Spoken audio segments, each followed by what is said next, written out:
Hello, everybody.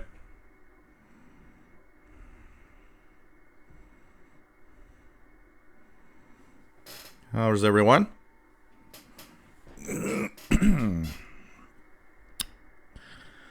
Okay, I'm going to sure everything's all right. Tuning in, I'm listening to 4477 upper sideband. ACP 51 calling on the frequency for the past 15 minutes.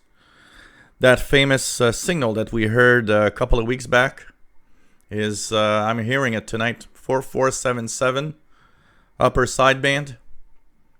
And it's calling VVV from ACP 51, which we think is the Civil Air Patrol. So if anybody wants to tune in, 4477 upper sideband seems to have that signal tonight. I'm hearing it here. Not as strong as the past few times that I've received it, but it's there. So hey everyone, welcome aboard. This is the Wednesday edition of the Shortwave show. And of course, we have 3 shows this week. First one is today. Second one will be tomorrow, Halloween night. And we'll talk a little more about that. Chasing Pirates at 20 UT tomorrow. And of course, we have the Friday show as usual at 20 UT on Friday. So hope you guys enjoy. Now I need a beer. And because it's Halloween, or kind of, tomorrow, how about we get a beer of the damned, Moodzit. So this is the beer of the damned. Goes with the Halloween feeling and mood. So I think that's going to be perfect. Tomorrow I'll have a special drink just for Halloween. And you know what? No one knows what could happen tomorrow. Anything can happen. So here we go. I'm wearing the sweater, but it's actually not that cold. It was a very, very nice day today.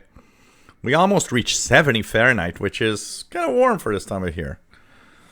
So cheers, everybody. Take my first sip here.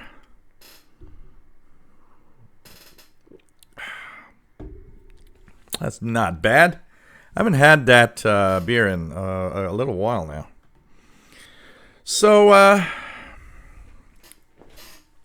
today we're going to talk about... this is the Shortwave Show. My name is Gilles. I'm located in Montreal, Quebec, Canada. Northeast part of North America. And we have 2 shows per week, usually. The Wednesday show at 8 p.m. Eastern, 5 p.m. Pacific, 0 UTC. The Friday show at 4 p.m. Eastern, 1 p.m. Pacific, 20 UTC. That's about to change, by the way. Next week, starting next week, the UTC times stay the same for the show. So remember that it's 0 UT and 20 UT. If you remember that, you're okay. But we have our time change in North America this coming weekend. So that means that starting next week, the Wednesday show will be at 7 p.m. Eastern. Yep, 7 p.m. Eastern. Instead of 8, that's 4 p.m. Pacific. 0 UTC still. And the Friday show will be at 3 p.m. Eastern. Noon Pacific.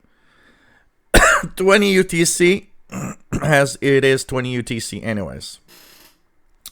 So, cheers. Just remember that the universal time never changes. And that will pretty much make you okay. Today we're going to talk about the different modes of transmissions used on shortwave. AM, FM. Yeah, that's not just 2 bands on the radio. It's also a transmission mode. In reality, we should call AM radio medium wave. We should call FM radio VHF. So AM, FM, single sideband. Of course, there's upper and lower sideband. We'll kind of talk about when we use upper and lower sideband. Digital modes. And you might be surprised at where and when and how we use some modes sometimes. So hope you enjoy and learn something today in our show. We have a beautiful chat room with wonderful people that are here to help, that are here to have fun, that are here to just geek out radio-wise with a bunch of other guys. And it's really a lot of fun. And hope that you can join in and, you can ask questions. We're here for that. Joe, nice to have you here. Keisha Escape, nice to have you on board. What else do we have? Go down. Bobby Burgess from Morgan City, Louisiana, USA, WA5107 SWL. Radioactive, nice to have you on board from Oregon, USA, W7WXV. Terry Cook from Missoula, Montana, KF7BQ. Keisha Escape, an ICR70 with CW and SSB filters. An FM mode for $100. That's cool.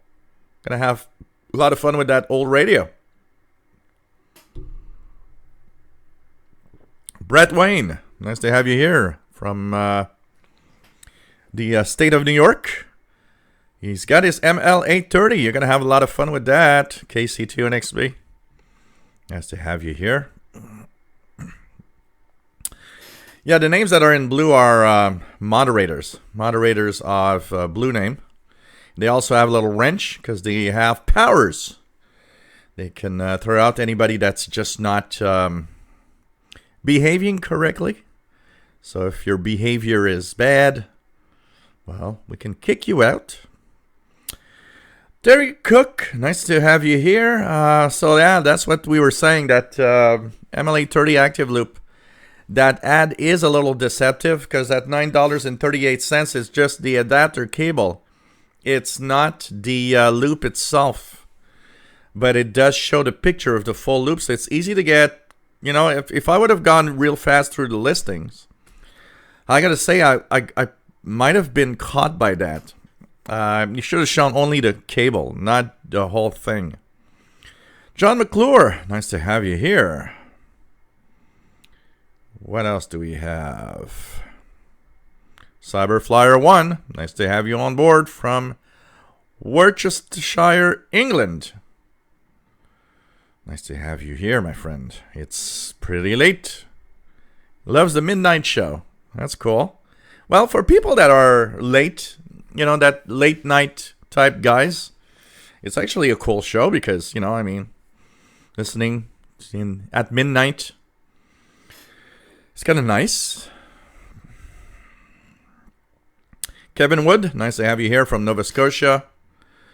What else? Yes, there are some narrowband FM on Shortwave Radioactive, and we will talk about it. We do have narrowband FM on Shortwave in the 10-meter band. Rufus Newt, nice to have you on board from the rainy Laurentian Valley. Here it's going to be so rainy tomorrow and windy that they actually, and I think this is the first time ever that it happens, the weather's going to be so bad tomorrow night that the cities in the south of the province here, including Montreal, have advised everybody that Halloween trick-or-treating is going to happen on Friday, November 1st, rather than tomorrow, October 31st, because the weather's going to be just too bad. And this is the first time it ever happens. I've never heard that before. Milroy Peter, nice to have you here, my friend. Nice to have you here. Pretty cool. Let's just go down. Keegan, nice to have you here from Northwest Arkansas. And he's using ham gear. Cool. 39 Fahrenheit there. Here it's about, I'd say, it's in the 50s. It's in the 50s. It's quite warm today. Lots of rain and wind coming through in the next couple of days. Page Master, nice to have you here from Moore, Oklahoma. KC5VOY, WA5136SWL. And really nice. Keisha Escape, can I put the clock in the background? I'll, you know what? I'll, not tonight, but I'll make it happen tomorrow. We'll make it happen tomorrow so that the clock can be there. And I'll try to remember to switch the clock every time that I hear. What else do we have? What else do we have? Bert Wayne, 4477 S6 in Salamanca, New York. James Farley, nice to have you on board from Old Bridge, New Jersey. Barn Dog, nice to have you on board from England. Pretty cool. Trimbali, Mr. Bale, nice to have you on board. Rodolfo65 from New York City. Hello there. Halibut 1, nice to have you here from New Jersey. And in honor of tomorrow's night's trick-or-treaters, boo! So tomorrow, we're going to be here chasing pirates at 20 UTC. Hopefully we'll have a lot of them. And it's going to be perfect on a Halloween rainy night. I think it's going to be perfect chasing pirates. So, yeah, Milroy Peter, like I was saying, a lot of cities, including Montreal, are pushing the trick or treat for Friday. Brent, nice to have you here from Brockville, Ontario, Canada. Always nice to have you on board, my friend. Being bad tonight, Keisha Escapes listening to VHF and 800 megahertz P25. That's okay.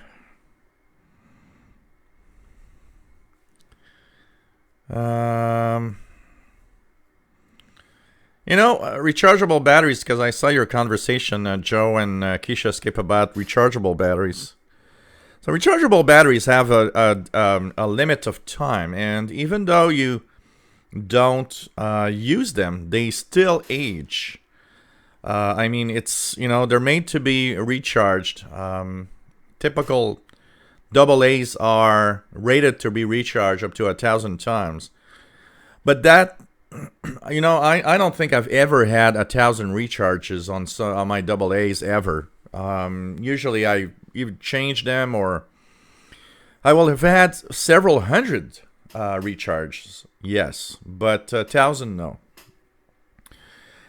So if you don't use them, so for example, if you find a batch of old AA's that never been used, they're going to work, but don't expect from them the same performance that you would have into, say, AA batteries, rechargeable batteries that have been manufactured within the year.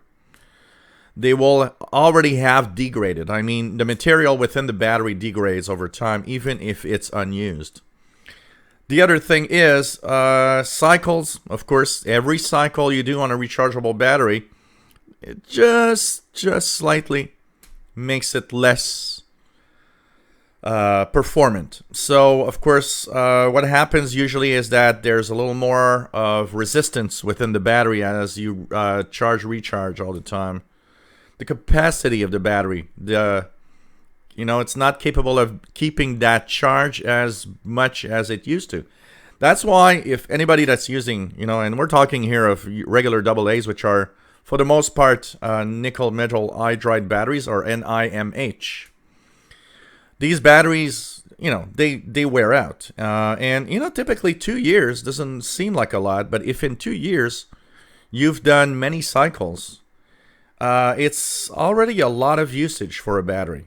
I noticed here I got like 100. I would probably say I got 100 rechargeable batteries. Out of that 100, I don't know, 70 of them are really old, are more than 3 years. maybe 50 of them, or more than 5 years.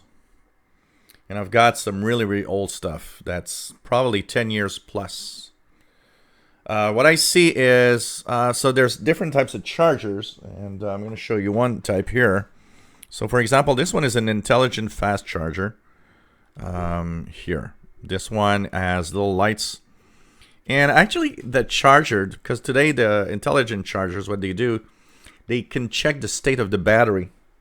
And they will issue different, so this one, for example, will have blinking, different speed of blinking lights to tell you different information about the battery you're about to charge. So of course, if it blinks real fast, it means the batteries are no good. It could be that the battery's resistance is too high. It could be all sorts of things.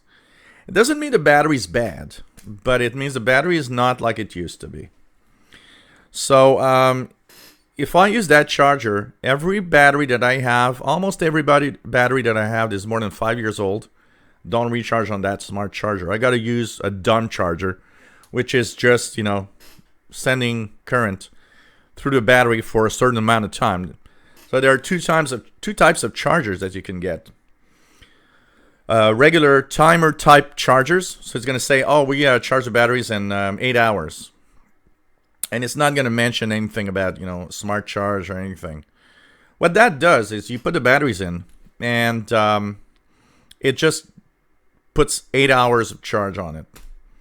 And if your batteries are flaky but still workable, that type of charger will work. It's going to charge your batteries.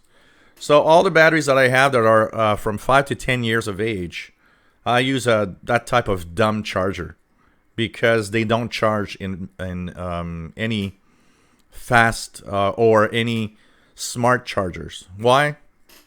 They probably already have such a different chemistry inside that it actually means the batteries aren't reacting well to the charger. So it doesn't understand if you really put rechargeable batteries in there and it doesn't take a chance, it doesn't charge it. For the ones that are less than 5 years old, most of them work well in that type of charger. So that's good. One of the things you got to know, try to avoid the really fast chargers. So if you see something that says, oh, this is a 1 hour charger, remember one thing. A 1 hour charger charges your battery with such a high current that it generates an enormous amount of heat within the battery. It actually degrades the battery very fast. The heat is your enemy on rechargeables. If you don't mind waiting, you are better off charging your batteries, say in a 10-hour period. That will generate just a little bit of heat, nothing much. They're going to be warm, and that's it. If you use a fast charger, they're going to be real hot. And I can tell you, one of the chargers I got here is a fast charger. I rarely use it. But when I use it, the batteries are so hot, you can actually not even hold them in your hand after the hour is done. Well, that is really bad for your batteries. So avoid the fast chargers and try to take the time to charge them. You're better off having, 10, 12, 16 batteries that you cycle through with a slow charger than 4 batteries that you put to a stress in a 1 hour charger all the time because you need them all the time really fast.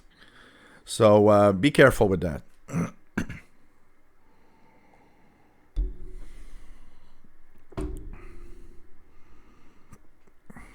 Jeff, nice to have you here, Jeff Barrett. The Expeditions, nice to have you on board in Ottawa. Joe Sombra Newhouse, nice to have you here from Brazil. WF7I Homebrew, nice to have you on board. He's got his own cat on his lap, and she won't let me get off the couch. That's okay.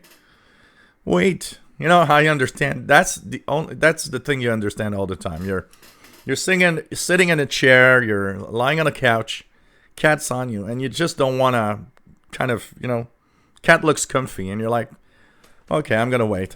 But after like 25 minutes, it's like, yeah, I think you're sleeping right now, and I need to get up.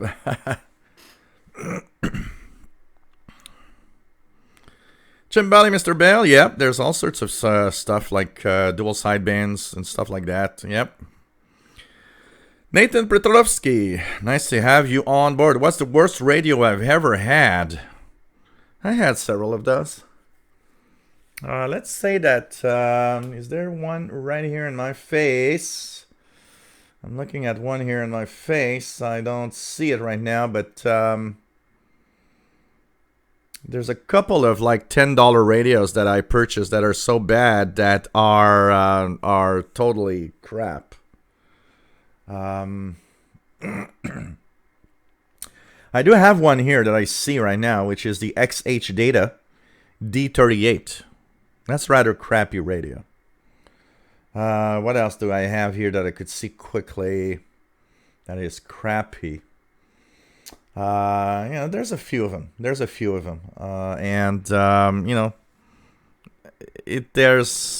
I sometimes buy a radio because it's a radio. But, when you pay like $10 for it, you kind of know that you're probably going to have something real crappy. And at $10, 9 out of 10 times it's the crappy thing that you get. Circuitous Vibes, nice to have you on board from Tucson, Arizona, where the time never changed. Yeah, that's true. You guys in Arizona. Here in Canada, I think it's Saskatchewan that never changes time. Imad Abbas, nice to have you on board. Michael Satterfield, nice to have you here. Pagemaster, AMs, SSB, FM, CW, and digital are like automobiles. They are used to transport the intelligent signals to your radio. Chimbali, Mr. Bale, worst radio I have is lugging around my DX440 when the batteries die.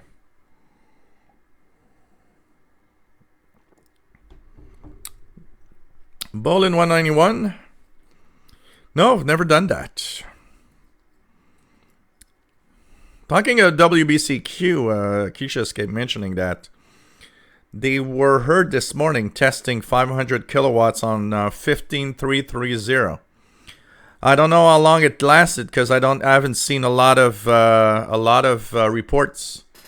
So maybe they were really, really short in the time that they actually spent there. Here I had nothing on my SDR. Bro Weaver, nice to have you here. Have you ever heard of WinLink on the bands? It's ships on the ocean sending encrypted emails, and I've definitely heard a little bit of that. But I've not gone into the subject real deep, but I do know about that mode. Mineroy Peters, so happy with his MLE30 installed on the roof. What a big difference. Cool. Happy for you, man. Dave Belisle, nice to have you here. WA1UJA from Claremont, New Hampshire. Randy, Riverside, California, nice to have you here. Trond F, nice to have you on board. Got his MLE30. Woohoo. Nice to have you here. 1:10 in the morning over there. So, cool to have you here. Thanks for the donation, by the way, Trond, I have received. Thank you so much for the donation. What else do we have? Mark Krupsak, nice to have you here. Going down as fast as we can.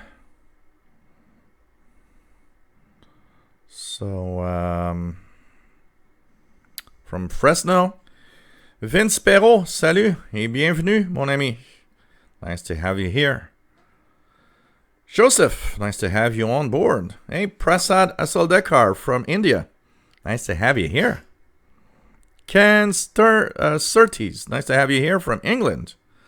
Lots of people that are late nighters tonight.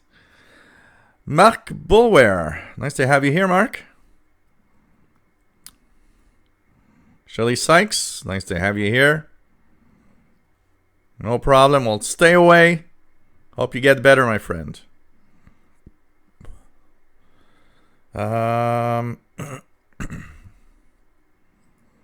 WF7I Homebrew, rainy here tomorrow too for Halloween. Think they're talking about delaying our festivities too. Wow. Bro Weaver, soon you'll have to reschedule the Halloween show because of the weather. Yeah, I made a joke on my Facebook page because I think it's the first time that it happens. And I mean, when I was young, we would go out and trick or treat. Whether it snowed, whether it was cold, whether it was rainy, windy. We didn't talk about, any delays or rescheduling Halloween. And I posted on my Facebook wall, don't forget that tomorrow for the candies, you got to give candies that have, no sugar, no gluten, no fat, no artificial colors, no peanuts or nuts of any kind. And I posted, don't forget, no paper wrapping, because paper is dangerous. They can get cut with paper.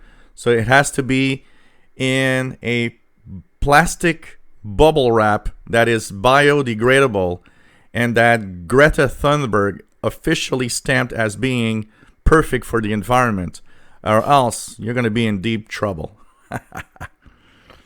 That's the kind of society we are today now. Still, Keegan says snow in Northwest Arkansas later this week.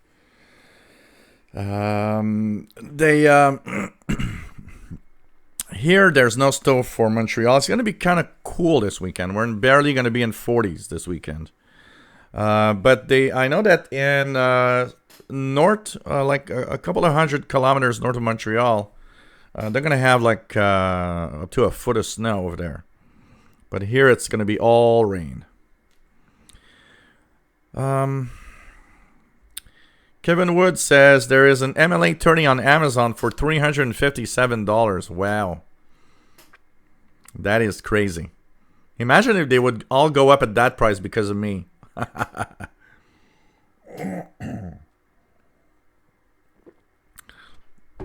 The RFDXer, nice to have you on board from East Central Pennsylvania. Pretty cool. Butterbean, nice to have you here from Northeast Georgia. Joe Brown, nice to have you here from Southeast Michigan.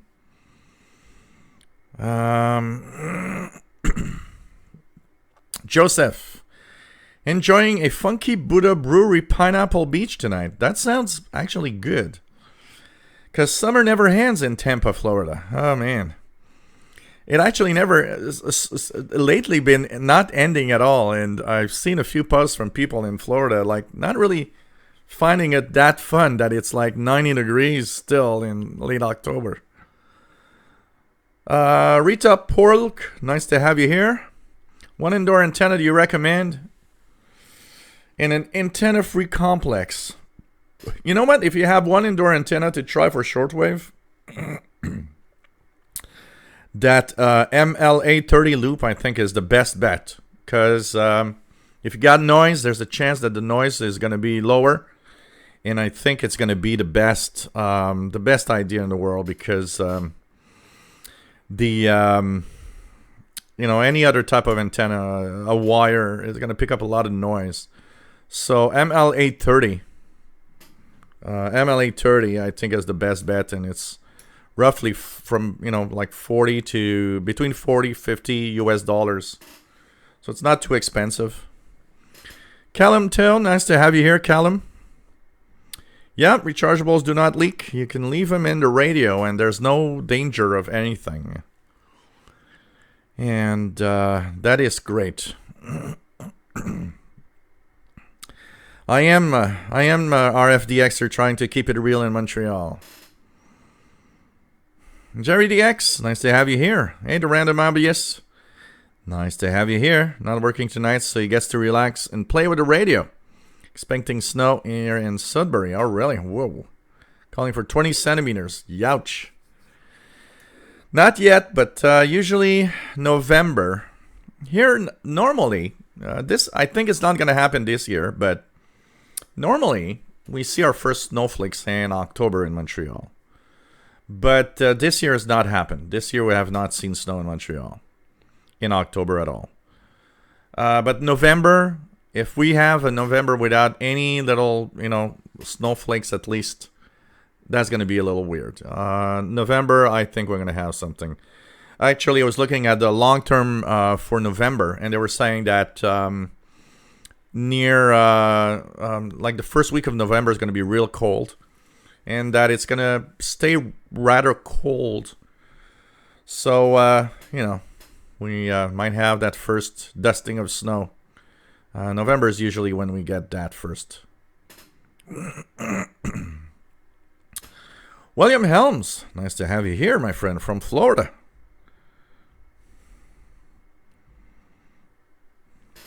Redolva 65 switched over to 10 volts batteries, AA size, 2775 milliamps. Come with a USB type charger and lasts a long time.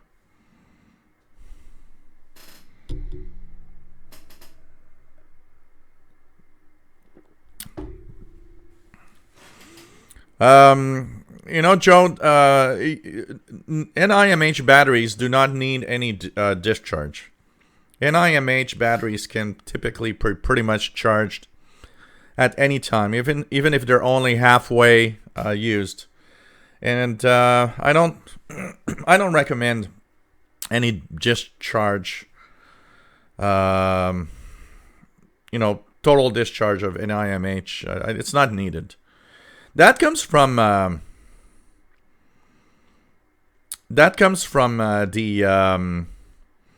time when we had NiCads, nickel cadmium batteries. Those nickel cadmium batteries had a memory effect. So doing a very, very low, a very, very deep discharge cycle was needed to keep these batteries really running well. Imad Abbas, yes, I will have the XH data videos starting in the next few days. A lot of people are asking for them, and they are coming, I promise. RFDXer, enjoy the walk in the park vids. You're definitely right about low noise once you get away from houses. It's just crazy. I was listening to stuff there, and I was just crazy. Just crazy. How you hear a lot of stuff from... lower noise.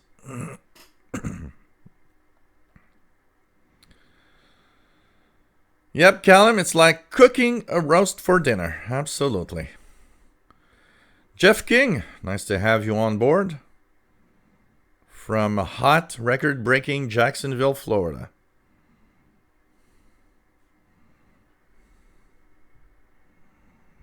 Kevin Wood. AFRTS used to use DSB, I think. Double sideband. The American Forces. Oh, I don't know. It's possible.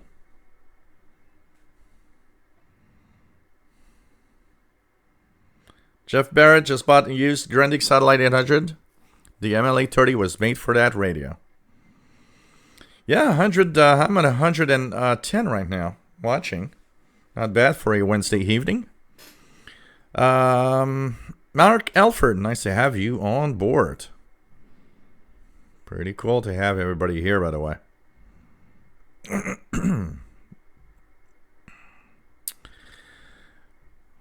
What else? Yeah, pirate radio.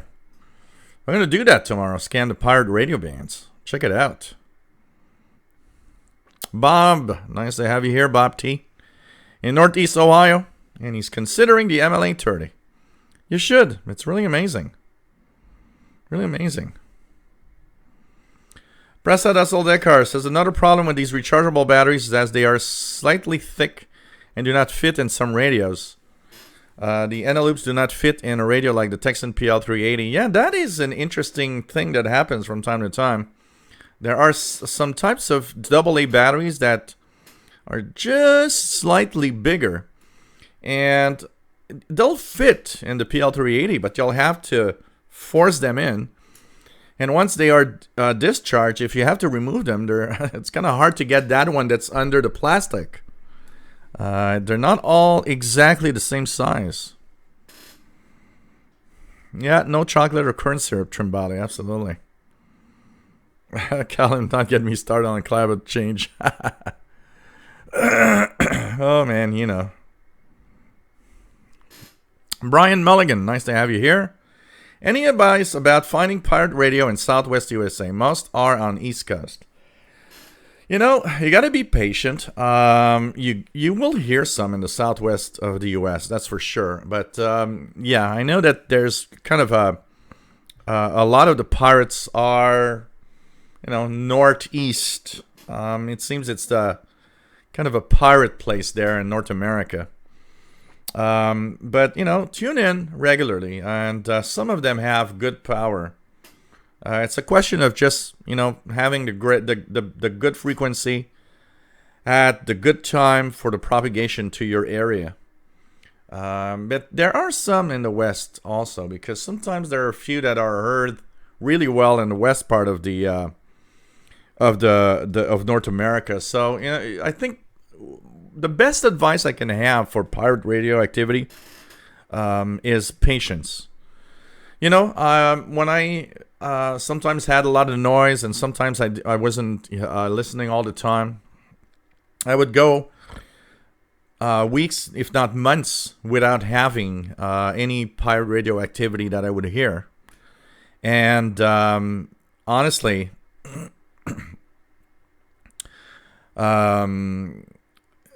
if you do tune in to bands, the pirate bands, regularly, and, you know, try them regularly. When I say regular, is every day, every time you're listening, do a scan. You know, you might not hear a thing for a while, but you'll hear definitely something at some point. But definitely, I think the best advice for pirate activity is patience. And try to, you know, if you have a lot of noise where you live, of course, if you can find a way to lower that, go outside with the radio, or, you know, find a way to lower that noise. That's also going to help you out. But, you know, what makes the pirate radio listening a little more challenging most of the time is the fact that most pirates use low power. And that, I got to say, is something that is not always easy to tune in because of that. Joey D, nice to have you on board, my friend. Good to be here. Those Walbrook loops antennas are on fire. They're great. Problem is, they're expensive. It's like the W6 LVP loop. Pagemaster.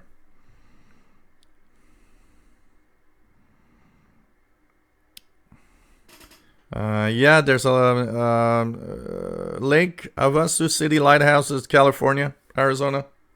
I have a special event November 1st to 11. I will contact all 27 stations for a clean sweep. Cool. Another one of those awards you'll have, Pagemaster. That's cool.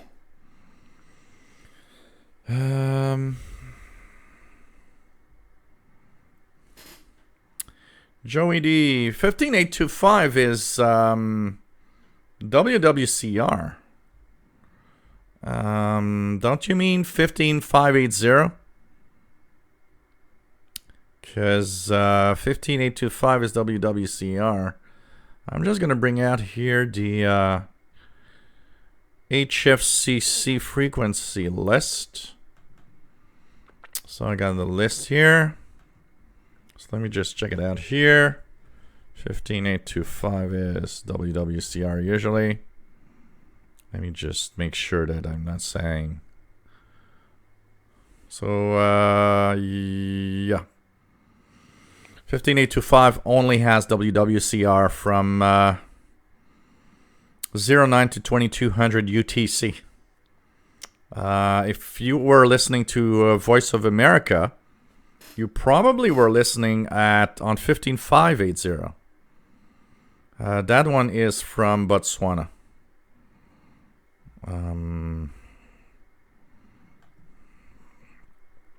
Just saying. Just saying.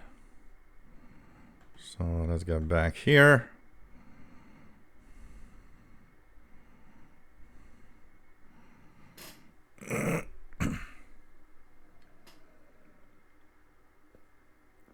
Acacia Escape. I had hand problems here. I used a It's a little bottle of liquid made by Raid. And it looks like, when you put a little drop, it looks like maple syrup. And that is the only thing that ever worked. Don't buy those little ant traps where they have holes where they should go in. Ants are not that dumb. They don't go in there. KB2CWN, nice to have you on board, my friend. On Popcom, nice to have you here from South Central Pennsylvania. Kingan listened to an SDR from Bay of Islands, New Zealand at 15 UT this morning and yesterday morning. WWVH in Hawaii and BPM China on 5. Cool. Random Obvious. Joe, do you do any medium wave DXing? If so, what are your top stations you like to listen to? I can't. You know what? I was last night before going to bed. I did a good 2 hours of medium wave listening on Masanji, and I used the AM200 loop here. I need to do some with the MLA30 also. I can't say I have a favorite station necessarily I listen to, although for sometimes for some new stuff, 880 WCBS New York is one. 1130 Bloomberg. The other one in Boston on WBZ 1030. But I can't say I necessarily listen to a station in particular. My fun is mostly to start at the bottom of the band, like 520 kilohertz, and slowly move up and match what I'm listening to with a stream to find what station it is exactly that I'm listening to. And do that regularly to see what are the different stations that I might be hearing. So sometimes I'll hear a station on a frequency, and the next time that I try, it'll be something else on that frequency. So, you know, trying to get and identify different stations on the same frequency. And, you know, like that, I'm having fun. And that's how I was so surprised to hear Radio Rebelde from Cuba last spring. It was pretty amazing. KB2CWN, 90 Fahrenheit here in Tampa, Florida. Yeah, I gladly would send some chill down. Gladly. It's quite it's going to be quite cold here in the next couple of weeks.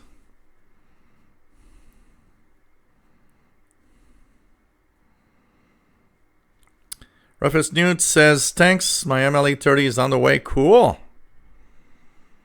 Brent, yeah, HF Underground, good real-time reporting of pirate activity, absolutely. Tomorrow night, there should be a lot of active pirates. I heard some almost every day this week. I heard one yesterday. We Love Girls, WLG. A lot of you can't see the video because it's blocked because of the music. I did post a 20-minute video. And so that one was yesterday. Was pretty good, pretty strong. And I heard a few others in the past couple of days. Coastal Route 2301 Productions, trying some non-directional beacons hunting tonight. Got any tips on receiving distant and non-directional beacons with a portable without SSB? You know, apart from just making sure that you have the lowest noise possible on the radio. And one tip, often Canadian and US non-directional beacons don't have the same tone, the same frequency. So if you hear a tone that is of different frequency than the ones you're used to hearing, you might be hearing them from Canada instead of US or so on. Ray, nice to have you on board from Clayton, North Carolina. Just got his November. Yeah, got the November one too. Let me just check it out here and see if I can show you it without breaking anything. So for those that are subscribed to the Spectrum Monitor, the November edition is out. Let's check it out here. November 2019. Here we go. If you're looking for a scanner, buying a scanner radio of any kind, you actually have a nice buyer's guide. So here's the November edition of the Spectrum Monitor on my tablet. So it's a great little magazine to purchase, actually. Really nice. It's a yearly subscription for an electronic publication. Those that remember monitoring times, well, that is the feel and pretty much like monitoring times. They don't have, unfortunately, a paper format. It's really electronic.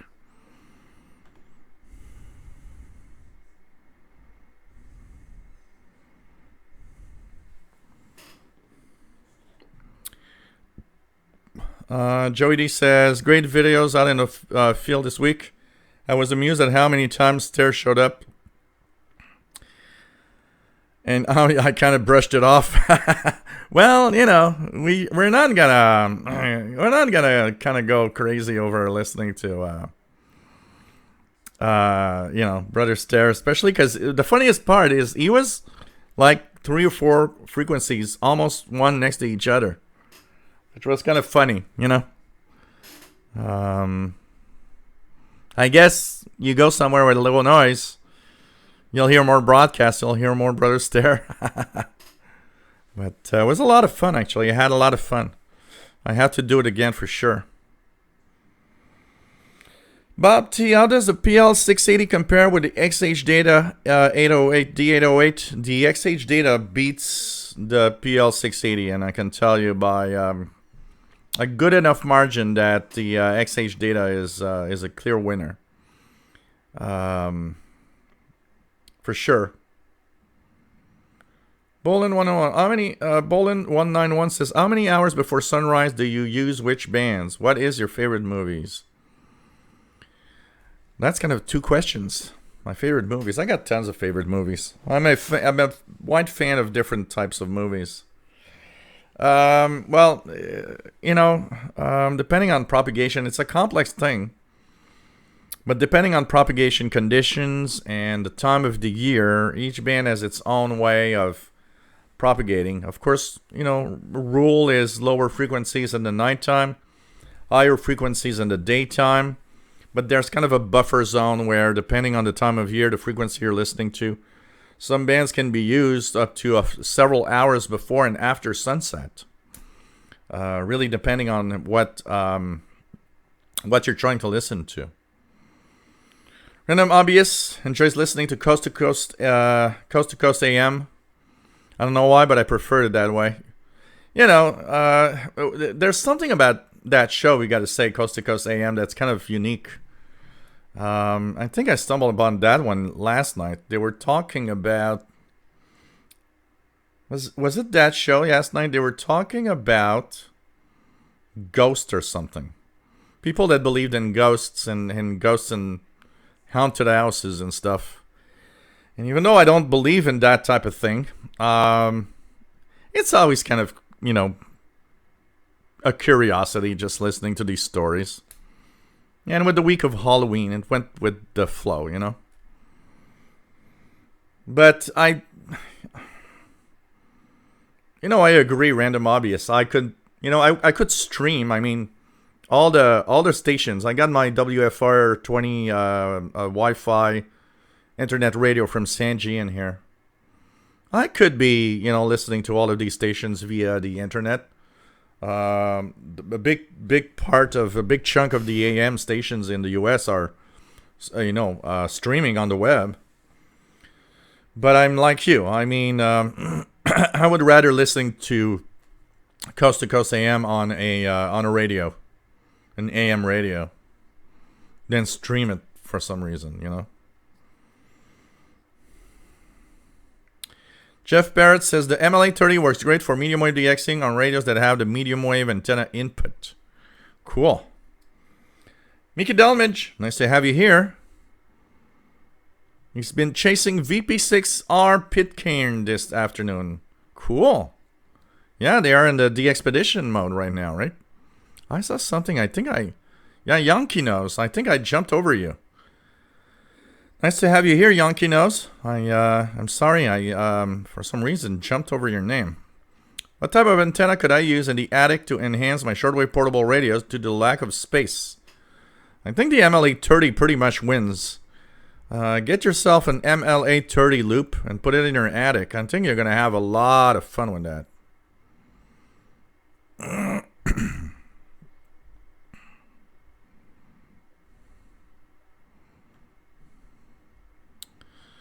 What else do we have?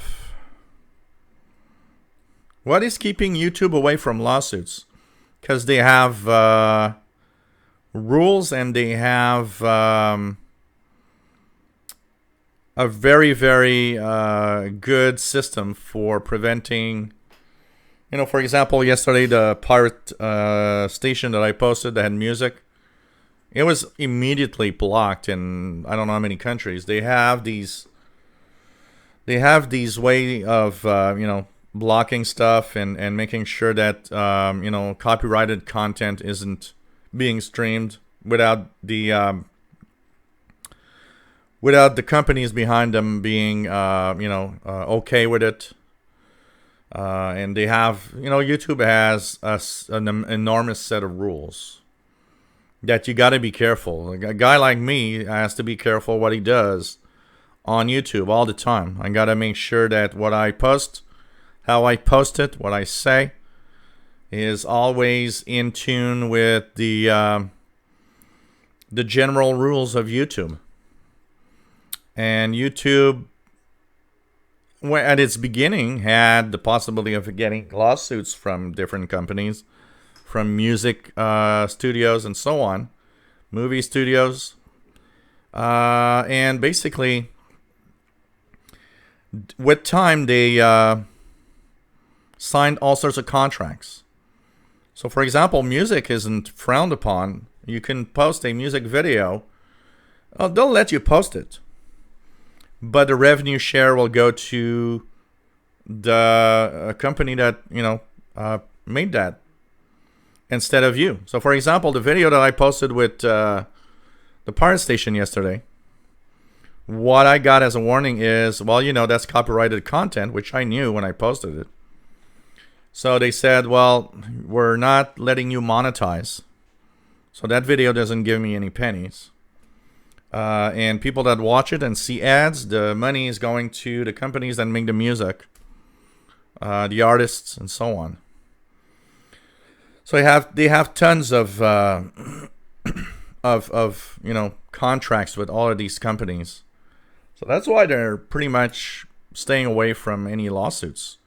They agreed upon all sorts of rules and regulations with all of these companies. And at the other end, there's a guy like me that has to abide by the rules and make sure that you don't, do things that they don't want, pretty much. Imad Abbas found a Panasonic RF2200. How much should you pay for it? Wow, an RF2200, I don't know. I wouldn't pay more than... I would be below 100. I don't think I would not go above 100 for sure. Not for an old radio like that. Make sure that it really, really... it's really in good working order. KB2CWN, been there many times. Seen family in Saint Michel, Blainville. Well, I'm actually very close to Saint Michel here. And if you know Blainville, you know Sainte Thérèse. That's where my mom was born. KK, is it true that in the USA they don't sell shortwave radios because it's illegal? Absolutely false. You can buy and purchase shortwave radios in the US and Canada without any problems. There's no ban on shortwave radios. At all. Trimbali, 3308, USB, a pirate? Let me just check if I hear anything here. 3308.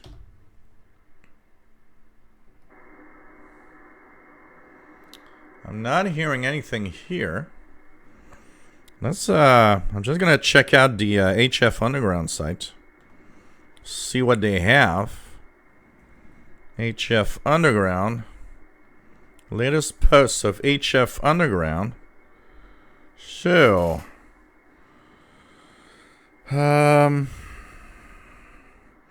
nothing posted on 3308. What does it sound like? Voice? Can you describe it a little bit? Jeff Barrett, is there any long-wave broadcast in North America like in Europe? Nope. Long-wave broadcasts in North America do not exist. Long-wave in North America is, for the most part, non-directional beacons for airports. For aeronautical purposes and all sorts of other little types of transmissions of all sorts. But long wave broadcast in North America does not exist. Jerome Edgley, nice to have you here from Princeton, North Carolina. Terry Cook, yeah, a lot of non-directional beacons. And by the way, if you are DXing non-directional beacons, let me open up another beer here. I will open up beer number 2, which is a 9% Trois Pistoles. Trois Pistoles is a city here in the province of Quebec. And we're going to continue drinking and talking about radio. And I got a special drink for tomorrow for my Halloween show. And we're going to talk about that also now. A little bit more. I'm just going to continue a little bit into the chat room again. And then we'll talk about that. KC9KUH, nice to have you on board from Bloomington, Indiana. Jeff King says, if you find a Panasonic RF2200, make sure everything works. That's what I was saying. And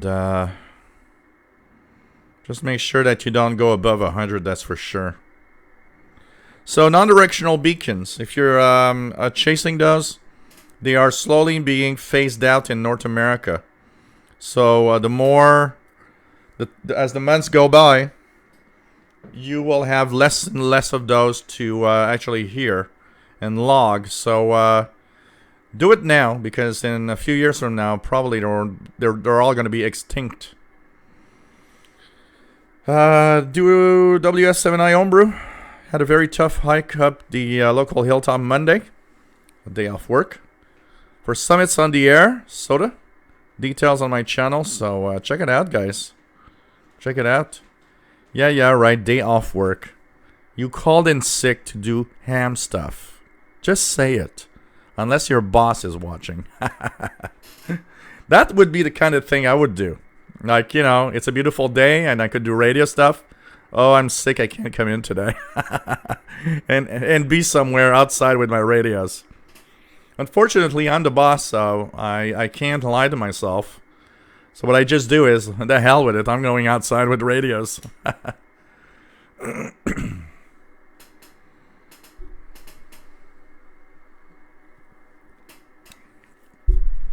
Oh, man.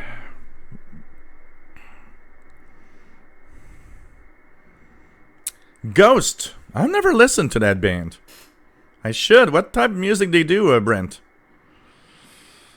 The name rings a bell, and I've never listened to Ghost. Let me check it out. I have the I got it here. I got Google Play Music. Let's check that out. Ghost. Google Play Music. Ghost. Artist. Yeah, look at that. Oh man, I like the art of the Google Play account. Ghost. Whoops. This is what it looks like. That is kind of interesting. I'm gonna listen to that, Brent. I'm gonna give you some. I'm always looking for new stuff.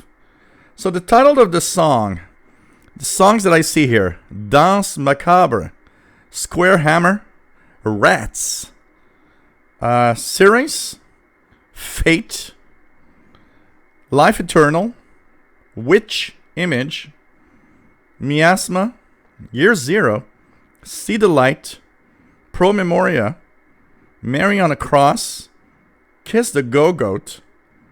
Okay. I'm gonna Mummy Dust. I'm gonna check that. I want to listen to that. I'm gonna keep it there so I can listen to that, and I'll let you know what I think, Brent. Maybe it's gonna be interesting to listen to something different. Oh man. Well, you know, KK, as you're talking some radio waves that it's like ghost sounds, it reminds me of being freaked out by some of the shortwave noises when I was a teenager. Sometimes when in the dark, listening to some of those weird sweeps and noises. Radio Wave Seeker, nice to have you here. Last time in the US was about two moon theory, that the Earth had two moons originally. I stumbled upon something that talked about some astronomy stuff. So maybe that's what I was listening to. Did they talk about... Because when I didn't listen very long, but when I actually tuned in, they were talking about Einstein's theory of relativity and stuff. It would go with that type of subject, radio wave. Nice to have you here. Where are you located, by the way?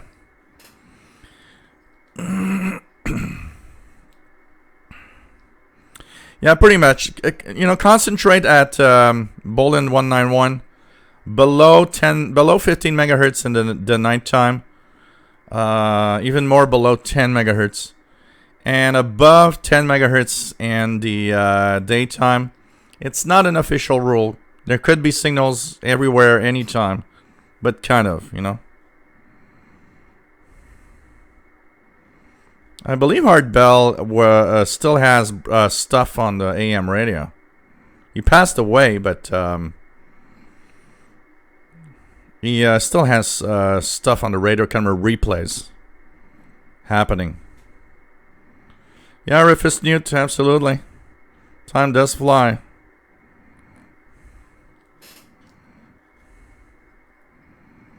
KK says, also related to radios, waves, some strange waves, electronic waves, and people think some people, other cultures think it's ghost voices. Okay, it's George Noory now. Yeah, that's it. I was wondering what was the name. Art Bell is a ghost now. Absolutely.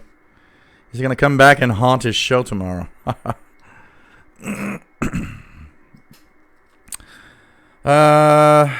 Callum says, believe in ghosts and consciousness having different experiences.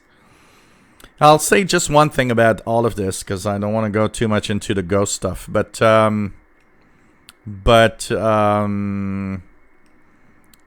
as a scientific person, I cannot close myself to ideas of things that I have no comprehension or no knowledge about. So I can't say it exists or not. I just can say that my personal convictions that I think it doesn't, but you know, it doesn't mean it does not. There's so many things in life, even in our science fields and even in radio, so many things that we never thought would happen that existed until science showed us it does. Just look at how the universe is so weird, honestly. Yeah, Coast to Coast is still around. If you tune the bands at night, Bobby, you'll hear Coast to Coast on some stations for sure.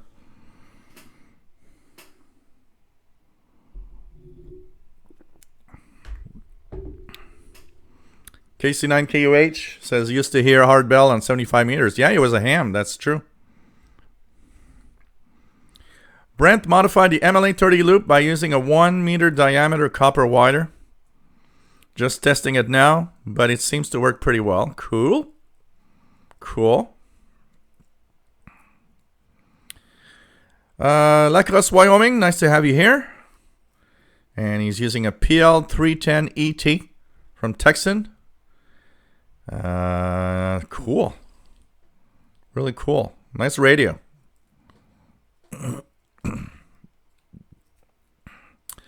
Radioactive says, no worries about Jill becoming an Alex Jones on YouTube. Not really. I'm trying to keep it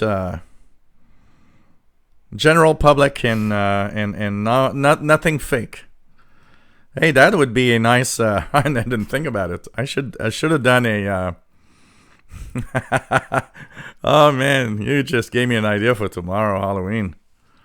I'm gonna do an Alex Jones. I'm gonna put an aluminum foil on my head.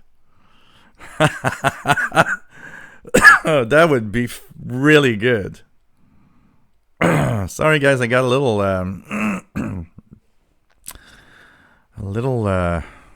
not a cold, but some kind of irritation. It makes me a little it makes me kind of cough a little bit. Oh, Radio Wave Seeker, Tendon Cold Todd. Okay, cool. Oh, you changed your name because of that?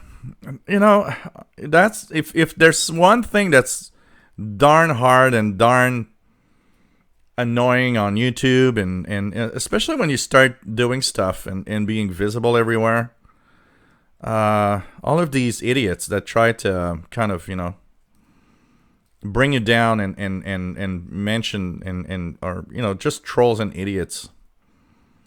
There was one on the channel yesterday when I posted the videos. The guy said, I got that CountyCom GP5 and it doesn't overload. You don't know what you're doing. Yeah, right.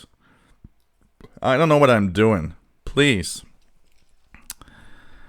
You know, you gotta just go with the flow. You know, when we say that there are some trolls out there, the first comment that I read today, okay, I was still not even awake. It was like 9:30 a.m. I was still like half awake waiting for my coffee to be done. And the first comment was something like, you should drop dead, you fat idiot, or something, you ugly idiot. And I'm like, wow, that really starts your day in a wonderful and positive way. But that's being, you know, a public figure. One of the things I noticed, and I was telling my friends, you know, I am in a small scale public figure. I mean, I have a lot of followers.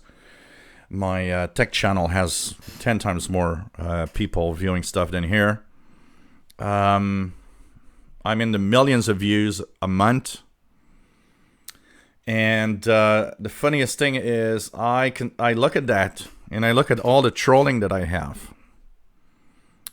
And that's where I was telling a friend of mine, you know what? Now I understand actors and musicians, artists of all kinds, when they are being harassed by some idiots and trolled everywhere. And they are at the big end. You know, they are the ones that are like super popular. Everybody knows them. And I, at a small scale, can now understand what they go through at some point. You know, the only thing that's missing for me is paparazzis taking pictures everywhere. When I reach that status, I guess I'm going to be somewhere else. I don't know. But it's just crazy.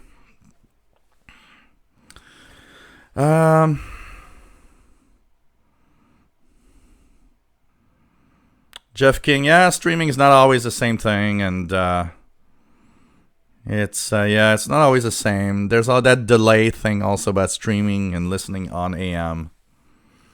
Radio Wave Seekers saving money for a Drake R8 version B. It is one of the best tabletops that exists. Absolutely. Absolutely.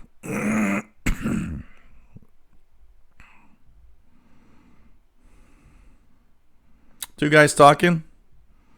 Could be fishermen. Sorry, guys. 5085 WTWW. Check it out here. 5085 WTWW. Yep. Oh yeah, and I think it's the it's one of those ham radio shows playing tonight. 5085, pretty good signal here too. 5085 WTWW with their ham show.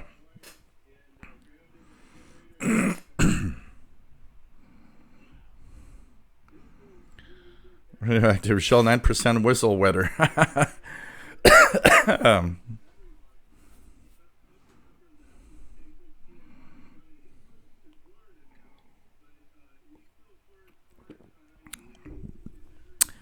Oh man.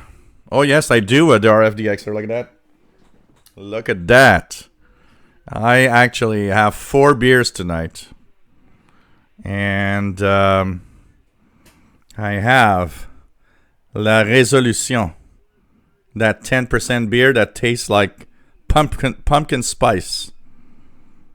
And I think I'm going to have it after that Trois Pistoles, because I have another Trois Pistoles.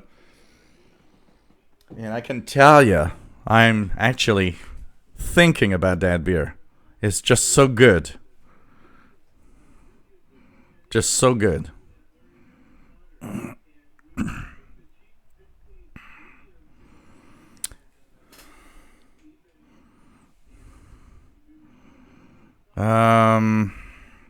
Dave O'Toole. Got paid today, so decided to treat myself to an XH Data D808. Should have it Friday. Will be fun to compare to his PL660. Well, you're gonna have a lot of fun with that radio. I'm about to do an online manual, so if you ever one of those that need to have a little help in understanding some of the stuff, I will be doing kind of an online instruction manual for it. So cool, Dave. Let us know how you what you think of it. RFDXer just ordered a PL880. It seems like the best one so far on YouTube reviews. You know, I get mixed bag results. But maybe on AM medium wave, I don't know. I got mixed bag results, but nothing like you trying it.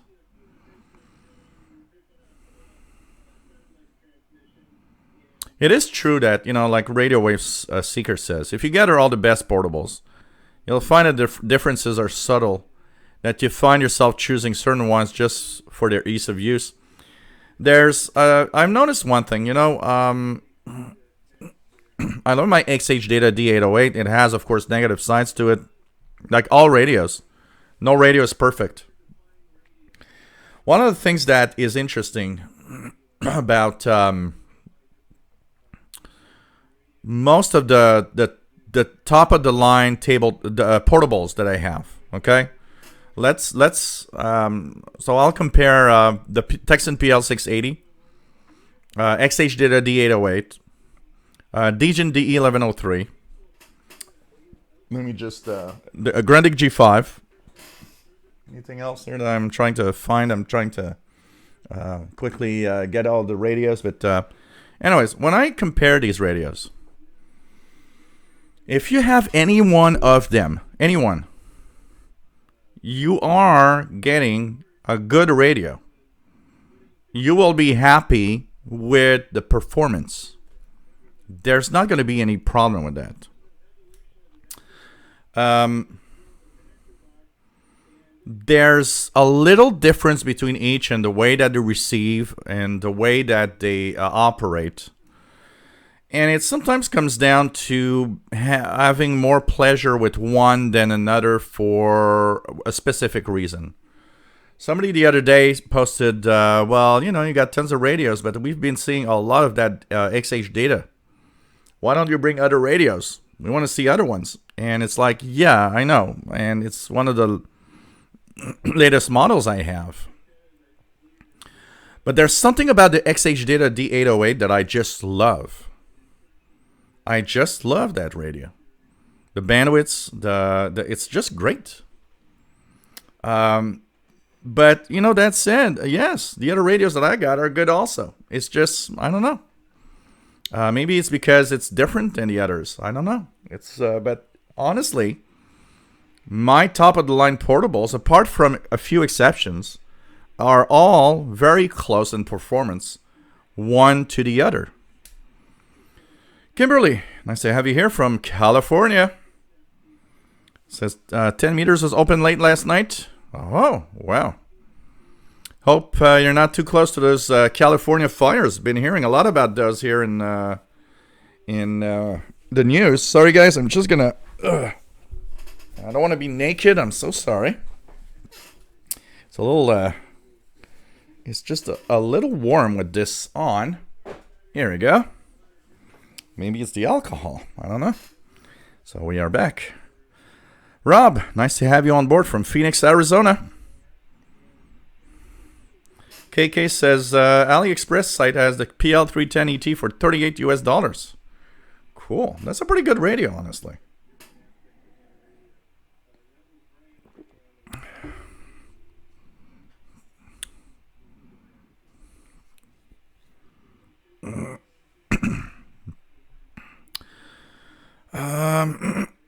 Radioactive holding his Verizon phone while sitting in front of an analog TV tuned to no station. Can you hear me now? Well, you got to touch the screen, and at some point, you got to say, "They're here." That movie freaked out. It's still one of, what was it? Oh man, Poltergeist. One of my favorite horror movies. It's still today an amazing movie. Psycho Fu, nice to have you here. Ghost, our dark pop music project. I'm gonna check it out.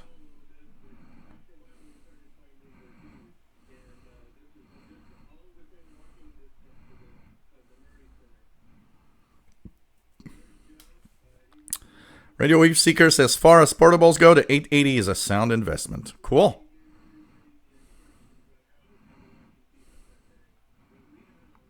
$97.90.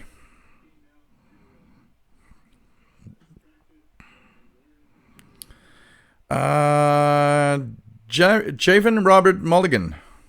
There's an AM radio show that Arbel used to host called Coast to Coast AM, now hosted by George Norrie. Yeah, that's what we were talking about earlier.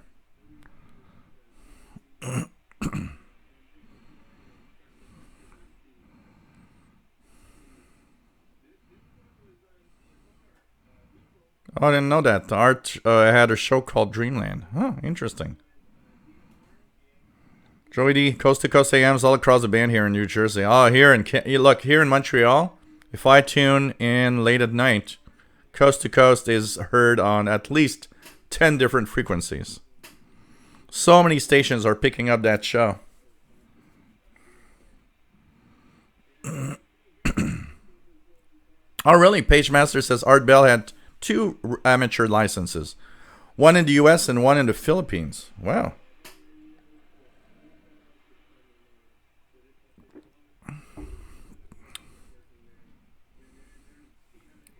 Tinfoil Hat Pirate Radio Night. That would be nice. Oh man, that would be really nice.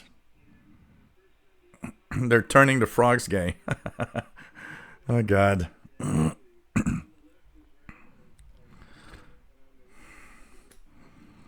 That would be good tomorrow. A foil hat.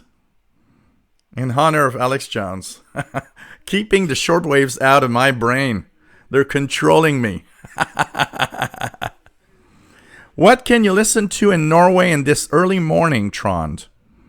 Sorry, I'm a little late. I'm 10 minutes behind in the chat room. Can you try China on 6020? China Radio from Albania transmitter site, Trond, 6020.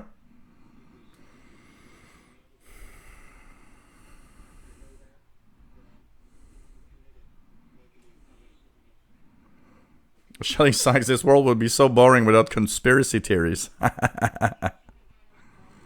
Radio Wave Secrets, as usual, they chase you into a corner. Yep.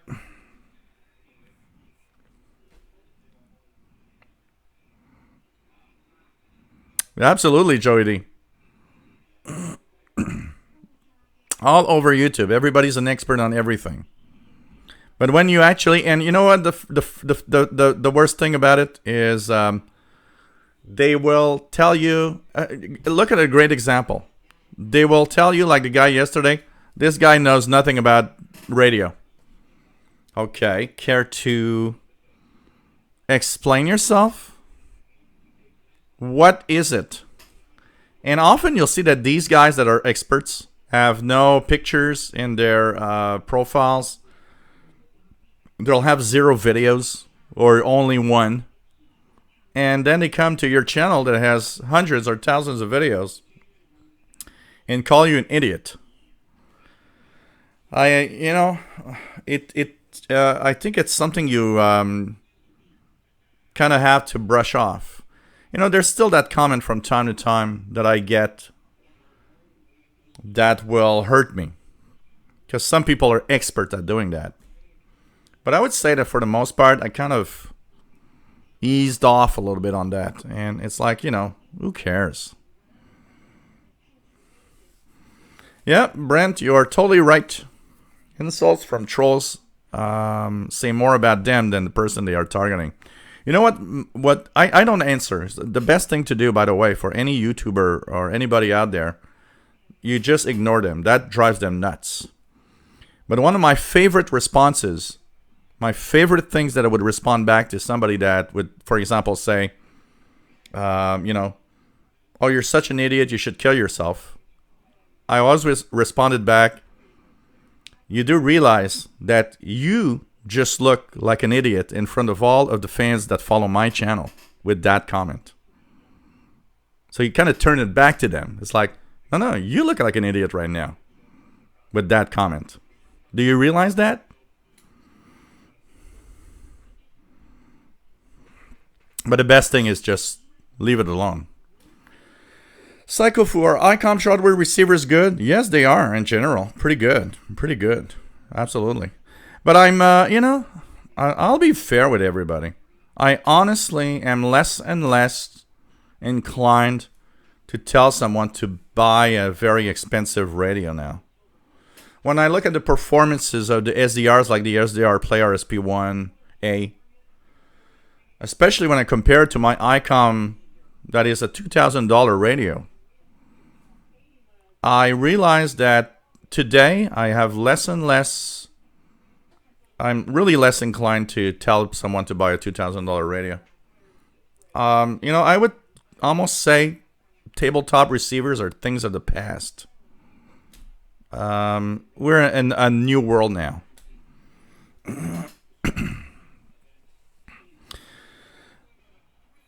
Just 4 beers. Rob says, just 4 beers?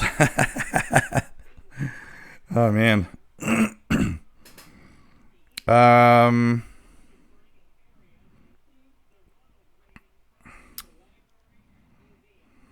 RFDXer says, yeah, that's the beer, La Résolution, yeah. I think it's brand new. Actually, I didn't look at the I got a 12. It's the beer I have. It's 12 beers, and I didn't notice, but I noticed only yesterday while looking at the box that it says that the beers that are in that box are the top winners of beer awards, and that La Résolution that I just showed is the #1 winner for them as a beer. And I can understand it. The taste of that beer is truly amazing. Cosmic Lettuce. Hey, how are you, my friend from Arizona? Jersey bound. Nice to have you here. Oh, yeah, we got to be careful and not let people affect what we are or who we are. New books. Order the cheap radio, the XH Data D328.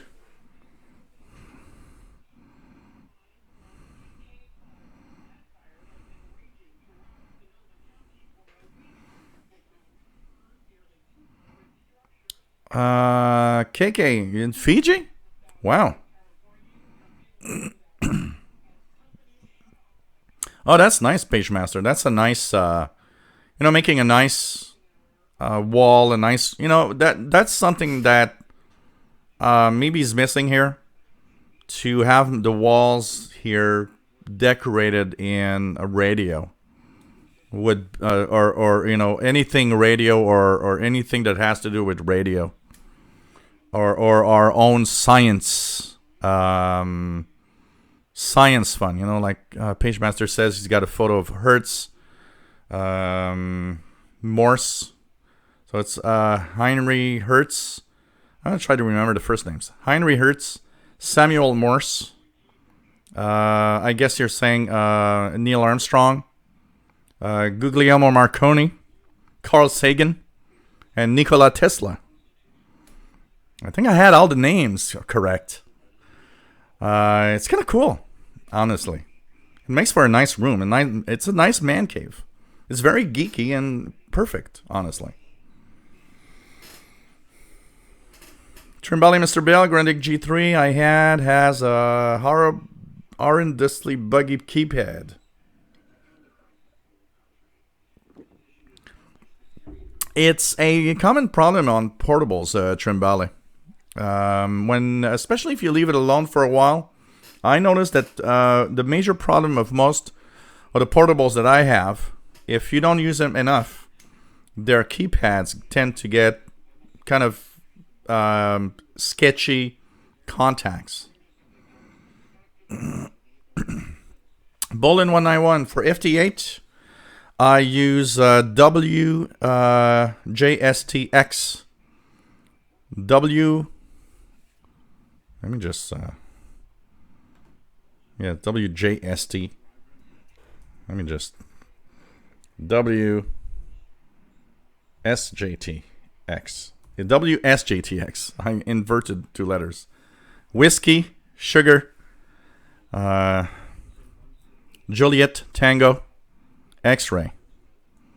So Whiskey, Sierra, Juliet, Tango, X-ray. Software. It does FT4, FT8, JT9, JT4, JT65. Remember that your clock on your computer needs to be super precise to work well. New Books says, by the way, I've appreciated your reviews over the year.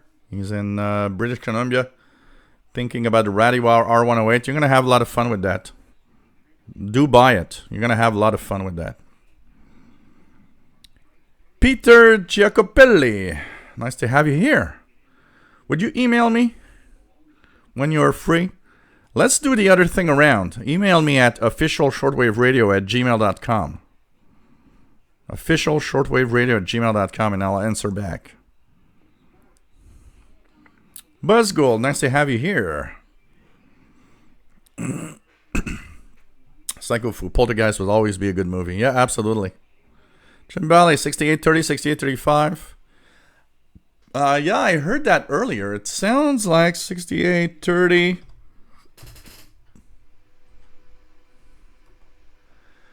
It sounds more like a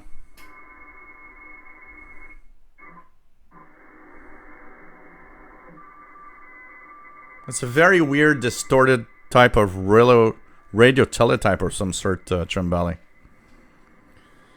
Kimberly says, yeah, it is crazy the fires around. I am in Claremont, 91711, and you can see fires all around. Wow. Hope everything stays well and the fire stays away from you, Kimberly. Just crazy. Just crazy.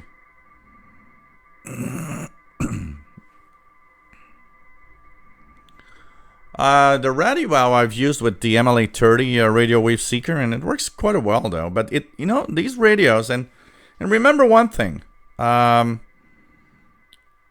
these radios have to radio waves have to radio waves. These portables. I'm looking at like 6 different comments and kind of mixing things in my head. The portables are actually really good with their telescoping in general. And they do a good job already over there. Ricky Dalmich says paparazzi just reported a photo. I gotta check my phone. Oh man.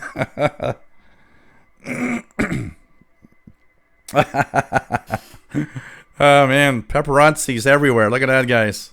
It's incredible. Paparazzis are here now. They're sending me pictures on my own phone. Oh God.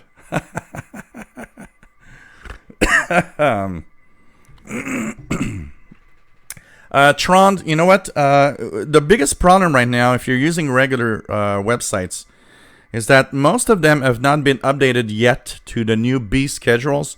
So last Sunday, the B19 schedules are actually the ones that were updated. Go to hfcc.org, click on the public data files, and there's a file, a zip file you can download that has the latest schedules. Unfortunately, one of the things that's missing that I would have loved of that list is to have a time by time of the broadcasts. Unfortunately, there isn't, but at least there's one file in there, which is it's B19 all 00. And that file contains a frequency by frequency list of everything that is registered at the HFCC.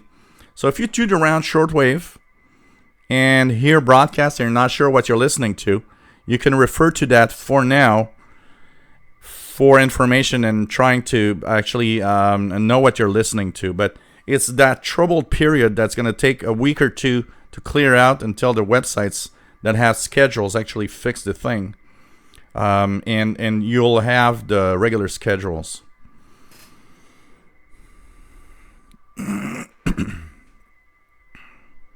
Invasion of the Body Snatchers. That was good. The original one was good. It was good.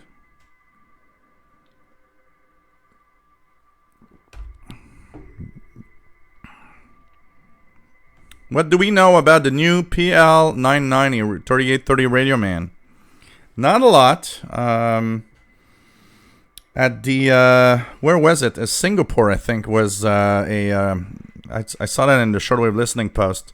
There was a radio or an electronics event in China somewhere. Anyways, I don't know if it's China or Singapore. For some reason, I don't know why Singapore pops up.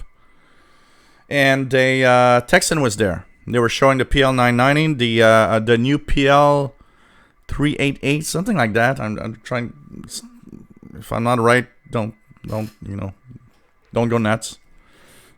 Anyways, two or three of the new portables without any information about release dates. And there's a few videos online. They seem to be interesting.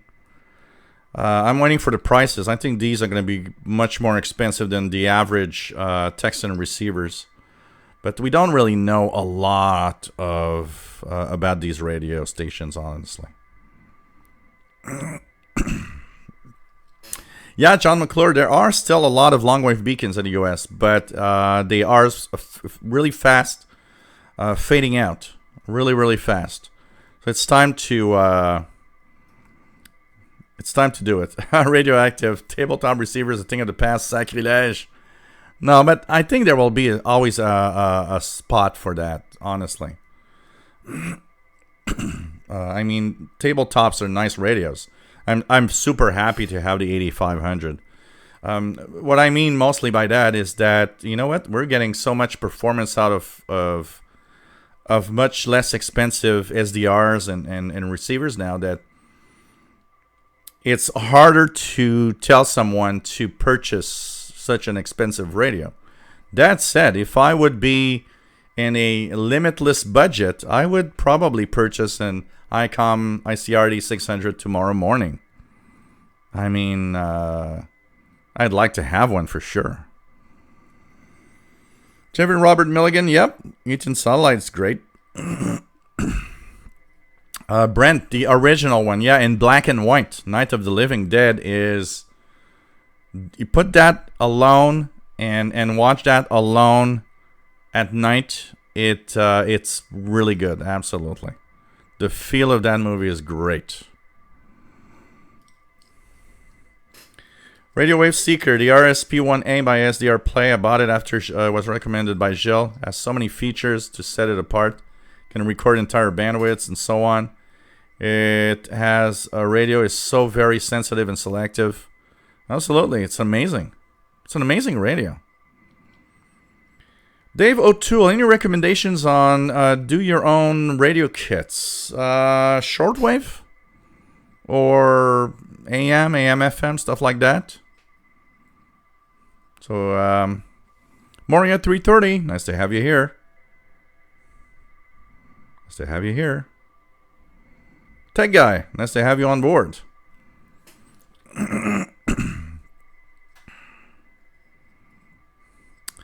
Radio Wave Seeker says I bought the Grundig Edition Mini. It's my new most portable shortwave. Fits in the shirt pocket. Oh, I got the. Do you mean? Let me just. Is this what you're talking about? Radio Wave Seeker, the Eton Grundig Edition. I got. I'm wondering if that's the one you're talking about, the Mini. It is very pocketable, very portable. Absolutely. Very, very portable. And very thin and very easy to... I mean, look at that. That's so thin for a receiver. It's nice. It's sensitive. Works nice, honestly.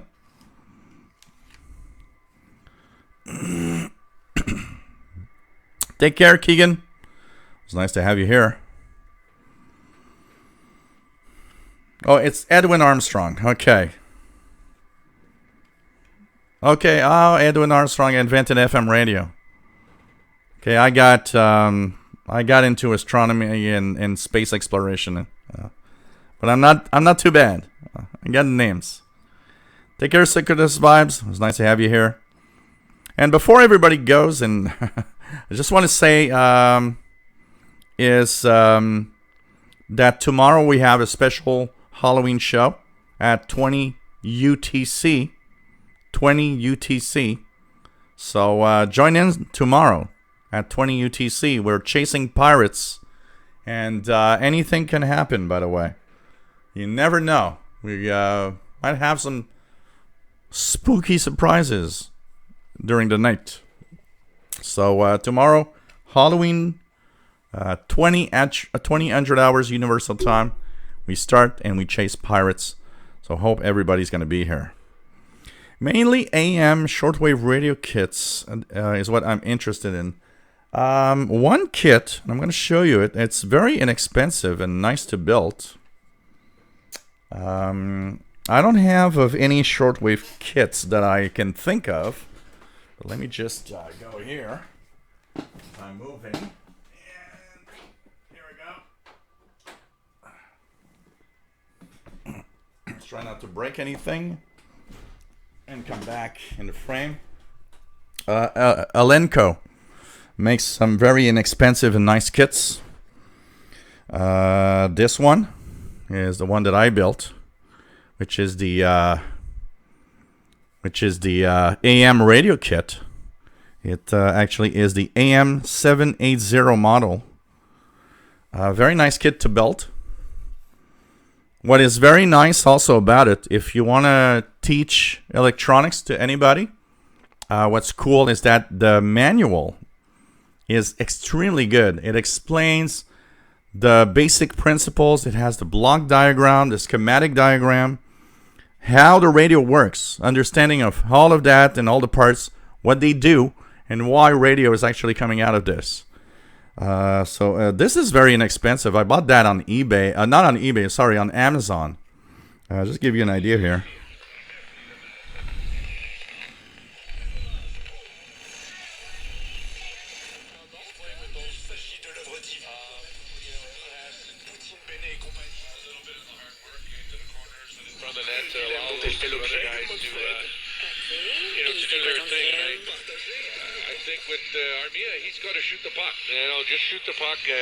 It's just got to shoot the puck. That's very Canadian hockey.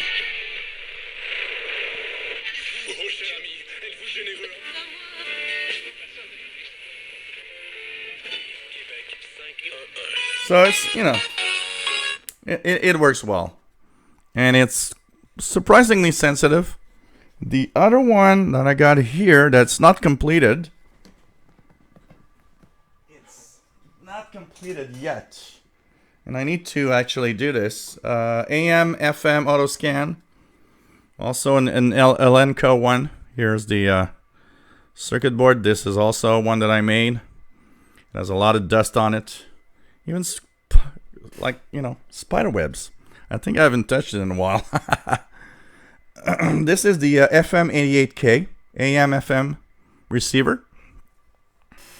So Elenco has quite a few of those. You should check that out, and they're not very expensive, and they're fun to build, actually. And once again, if you're trying to learn electronics, they are actually amazingly good for that. VE3 KRP, VE3 KRP, nice to have you here, my friend. DX398, nice to have you on board. Are you talking about the DX398 heating batteries? I got one here. DX398, it's just here. That's why we use rechargeable batteries. That's why we use rechargeable batteries. The X398 says, if money was no issue, ICOM ICR 9500. Yep, that also. It's a great radio. Very nice. So, Moria 330. Work tomorrow night. Quite a bummer. Oh, sorry. Yeah, Dave O'Toole. There's a Elenco has quite a nice and very inexpensive list of radio projects. I believe they even have a 100 milliwatt Part 15 AM transmitter. You can actually purchase and build and broadcast, in your home on your AM radio with it. It's very, very nice.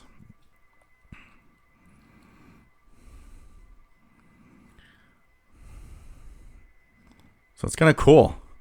Jim and Robert Milligan says 7200 lower sideband seems to be a good pirate station, at least on the other day. Some guys on the ham radio rambling on. 7200 lower sideband is a cuckoo's nest frequency.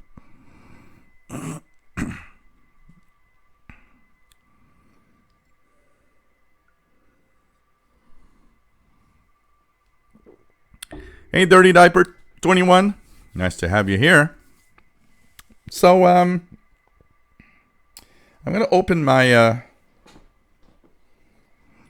Resolution beer. I'm going to open my Resolution beer. This is a 10%. And I'm at beer number 3 after an hour and 45 minutes. Which means that I'm drinking a little faster than usual. And let's talk a little bit about the different modes of shortwave signals. So, what are the most common modes on shortwave, by the way? And just before we start, some self-promotion.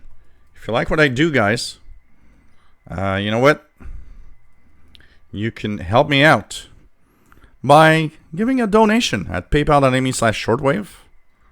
Or if you're on PayPal, just send it to the Yahoo email that I sent here. So you can send me a little something there.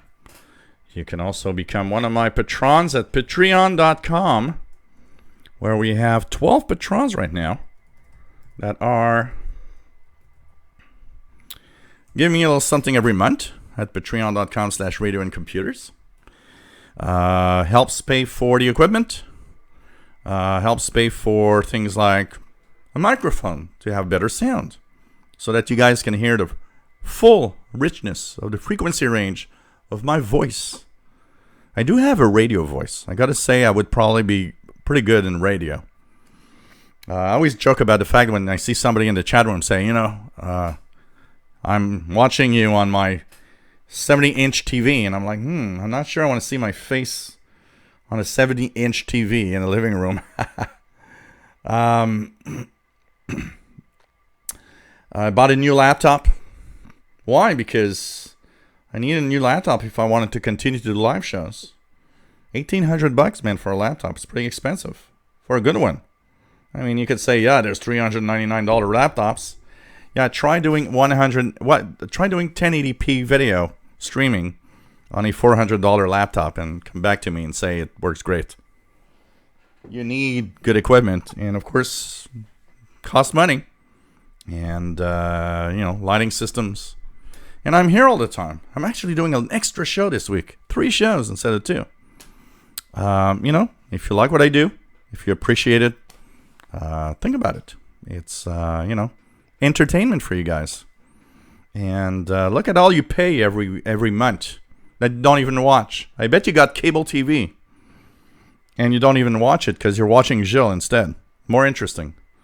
Hey, how about giving a little something to appreciate instead of paying these big gun companies selling you hundreds of channels that you're not even watching every day? There's all sorts of things, all sorts of reasons.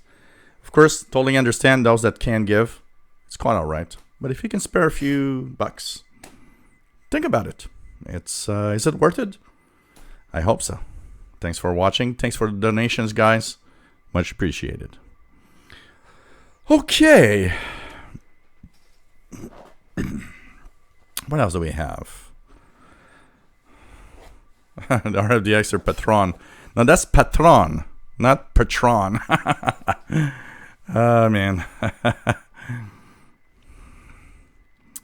Radio Wave Seeker. Shell, your voice is cool with very French accents. I am unique. What do you want? I'm unique. Hey, Fishkoff. Nice to have you here. Coast to coast. Musgo, what's my YouTube tech channel? It's the official Windows 8. But it's not about Windows 8.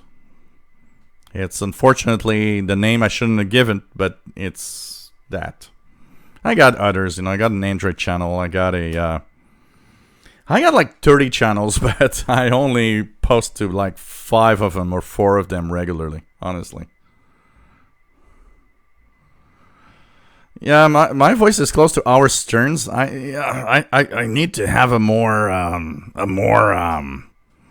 Yarabamba. I need to have a more kind of this type of voice for Howard Stern, I believe. Then, no, that's more like Alex Jones. Wait, basically. Yeah, but it's not about Windows 8. Well, it doesn't. Windows 8 doesn't suck if you have a touch device. I think it was the best Windows designed for a touch device. Honestly, it was really good for a touch device. It's just that Microsoft pushed it a little too far. Okay. What else do we have? Yeah, we want to have that car. Hey, I need to take a sip of La Résolution. This tastes like pumpkin spice beer.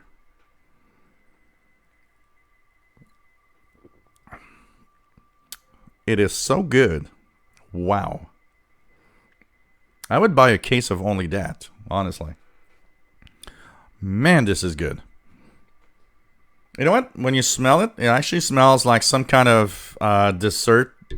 Some kind of dessert that you would have spices. I don't know, like gingerbread cookies.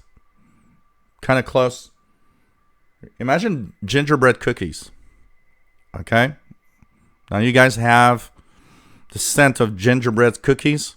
The taste of this is close to that. So now you know what it tastes when I take a sip. Wow. Man, this is good. It is 10%, so I will be quite drunk at the end.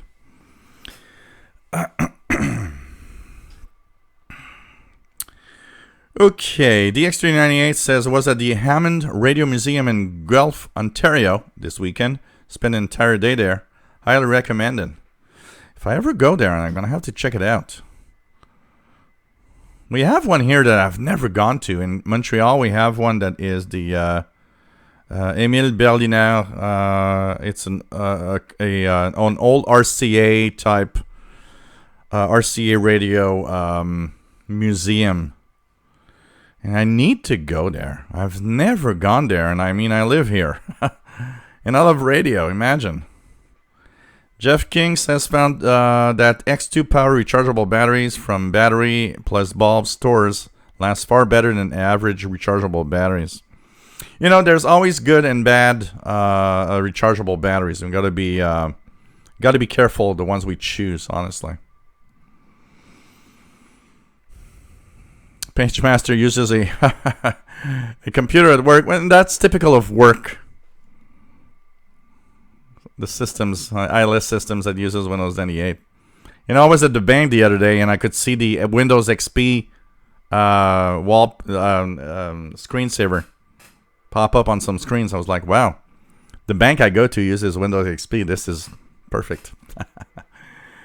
No chances of any, computer hacks there for sure. Zvikova Signals. Nice to have you on board. Jeff King says, I sound like Arnie Coro on voice of Radio Havana, Cuba. Welcome to the Xers Unlimited. Tony Turtle, Wolfman Jack. Hey, Tony Turtle.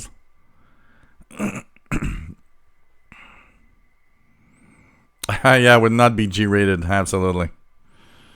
Where I used to work before, I remember they had the Howard Stern show on all afternoon, and man, crazy. Antoine from Washington D.C. Nice to have you here, my friend. Antoine K3DY DXing. William Helms. Yep, Arnie Cordo. Brent says, I would love to try La Résolution beer, but can't get it here in Ontario. Yeah, I think in Ontario you do have Unibrew, because it's owned by Sleeman. That's owned by Sleeman's Ontario, and all of that is owned by Sapporo, which is Japanese. So you know what? It's the only place that I've seen La Résolution, honestly, Brent. But I wouldn't be surprised if... I hope it's just not like a special one-time deal and we won't see it anymore, because it's really amazing. RFDX, okay, I'm going to Canada to get some of that beer. Imadabas, take care, my friend. Bonne nuit. Mickey Dalmich says, Sheldon and I went to the old RC studio a few years back. You would be amazed at all the old radios just in the warehouse. You know what? When you're in Montreal, Mickey, we should organize that. Next time you're in Montreal, you, me, Sheldon, we organize that and we go together. Sheldon did talk to me about how the fact that there's tons of radios in the warehouse that we don't see when we're like just regular radio guys. So let's make it a deal. Let's make it a deal. So Sheldon just arrived. He probably heard his name. His ears were buzzing. Like somebody's talking about me. I should actually show up to the Shortwave show. Good evening, Sheldon. Mickey and you and me, we need to go to that Émile Berliner museum together next time he's in town. I want to see it, but I don't want to go alone. I want to go with people that love radio. The X398 says Glenn Hauser. This is Glenn Hauser with World of Radio 2026. Standard disclaimer. Oh, man. Elizabeth, nice to have you on board from Alaska. Really nice. No, Elizabeth, don't worry about it. I don't want to. There's one thing I don't want to have. It is, if you can't donate and you feel bad that you can't donate more, or I don't want that. It's not part of the spirit here. Some of you have donated only once, and I get emails from people from time to time saying, I've donated once. I really would like to, donate more, but I just can't, and blah blah blah. And it's like, it doesn't matter. You don't have to explain yourself because you donate a certain amount or you donate only once, or you know what? If you did one donation, you're already donated more than 90% of everybody on the channel. And you know, that means you're already in front of all of that. You're already doing an effort more than 90% of others. And that's okay. That's okay. Even if you did it only once, you did an effort that most people didn't. It's fine. And those that can't. And some don't want, and that's fine. I'm not going to start charging my live shows because of that. You know, it's life. And I just want to say thank you for those that donated, and that's it. And if you haven't donated, I'm blocking you right now. No, I'm just joking. It's all right, you know. I'm not... It's very complex. There's so many people telling me things, you know, like, oh, you should do live shows for specific people. And it's like, I don't want to do live shows just for rich people. No, that's not the way I work, okay? I'm already being monetized by YouTube, honestly, and monetization isn't bad. It's okay, and I don't want anybody to feel bad, but thanks. And thanks, I saw your donation come in, Elizabeth. Thank you so much. Thank you so much. You did your effort, and it's so much appreciated that that's all I can say is thank you, honestly. Buzzer coming in on 4625, Trimbali, Mr. Bale. Mark Bulwer wants to have La Résolution in the USA. So we're going to actually do we're actually going to do a petition to have La Résolution everywhere. Vive la Résolution. I like that, RFDXer. Take care, Radio Wave Seeker. It's nice to have you on board. Tomorrow, special shortwave show for Halloween, 20 UTC tomorrow. Be here. Sheldon, we can definitely arrange something. Mickey should be down here in late February, so that means we're going to we're gonna meet up for that. And I got to talk to you about that. I got some news that I will talk to you personally, Sheldon, about. Winterfest. Mickey says, I'll be there. Cool. And we'll have La Résolution beer. You and me, Mickey. I know Sheldon doesn't drink. But you and me, Mickey, will have La Résolution. I'll keep La Résolution. If they don't have any more, I'll keep 2 bottles of La Résolution just for you and me, Mickey. Because I think it's worth it. Oh, man. So,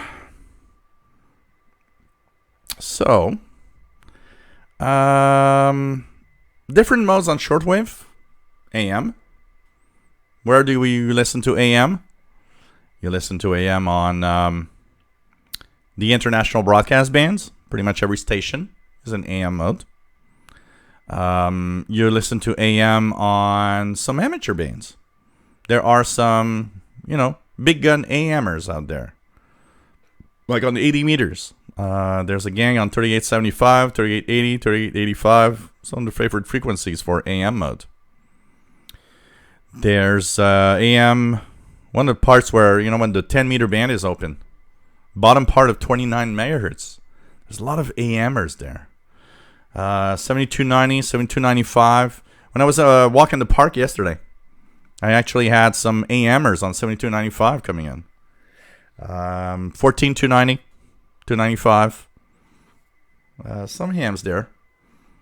So that's pretty much where it's all for the AM mode. Of course, some pirates do use AM. Then you have single sideband. Single sideband is divided in 2 types of modes. Upper and lower. Upper sideband, lower sideband. So what's upper and lower? That is a question I get so many times. Where is the upper sideband stuff? Lower sideband? How do I know what is what? There's a general rule, but it's not 100%. Not 100%.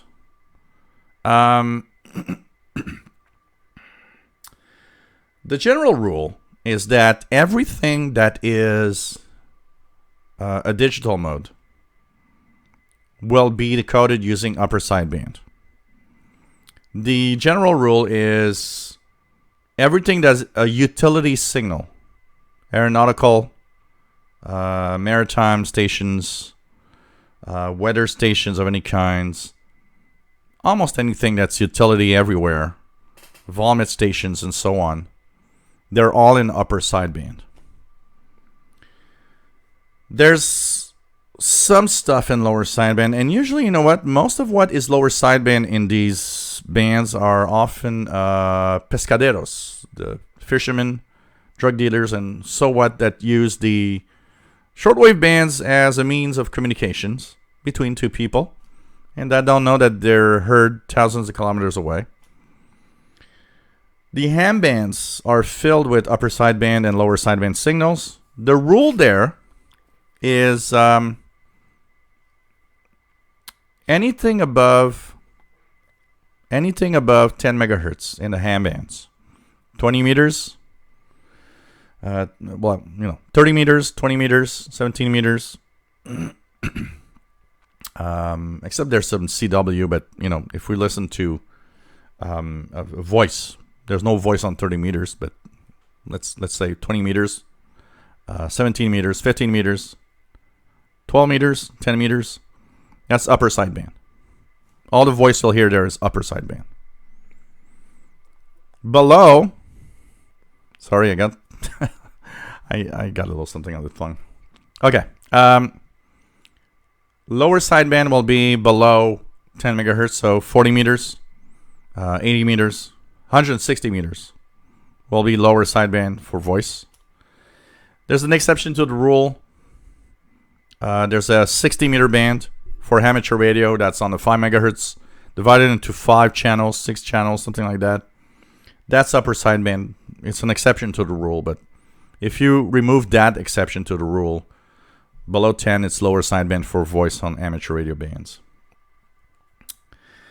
There's an exception that I've been hearing for a while, and it's 3600. There's some Canadian hams that have been talking. They've been from Ontario, I think.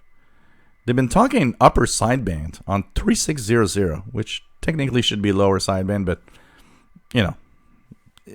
these are rules. They are not in the ham bands. Everything that you do in the different modes you use are not something official. You could go on 28400 and decide that you're in lower sideband and talk. You're not infringing on any regulations. You're just not following the general rules that everybody is accepted as being the way it works. But you can be on Morse code on 29500 and you're not infringing on any rules. You're allowed. It's just that the conventions that were made to make things a little more in a world order of amateur radio tell you that you should be using that mode at that frequency, and pretty much. When there's contests, we see that these rules are a little messed up, like radio teletype, when there's an RTTY contest. They kind of infringe pretty much into the single sideband side of the bands and stuff. That's where you see that, it depends on the day and what's happening on the bands. But that's pretty much it. FM. We were mentioning earlier, somebody said, well, I don't think there's FM on shortwave. Yeah, there is. The upper range of 10 megahertz, 10 meter band, 29,300 to 29,700 to 700, sorry, is mostly FM, narrow band FM, amateur signals. When the bands are open, actually, there's a lot of stuff you can listen to in there. Narrow band FM signals. And even the 11 meter band CB band, there's a lot of European CBers that are in narrow band FM also. Even on 25, 26 megahertz, the 11 meter international broadcast band that's not used anymore. Above 25,800 up to about 26,300. You even might hear some studio to link transmitters that are in narrowband FM. And I've heard many of them when the propagation works. So yeah, there's some FM on the shortwave bands. It's pretty surprising. Remember one thing, AM and FM. We call AM band the AM band, but in reality it's the medium wave band. We call FM the FM band.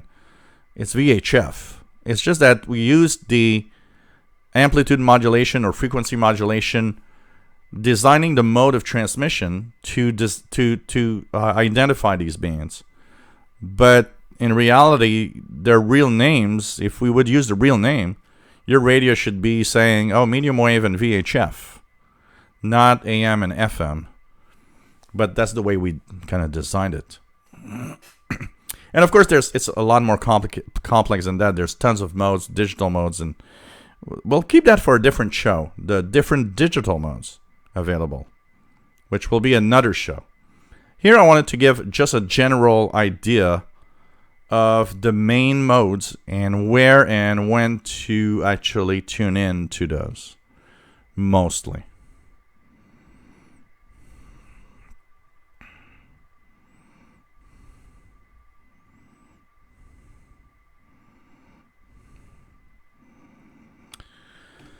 Like Sheldon says, the Shortwave Festival will be on February 27th to 29th, 2020 in Plymouth Meeting, Pennsylvania. swlfest.com for details.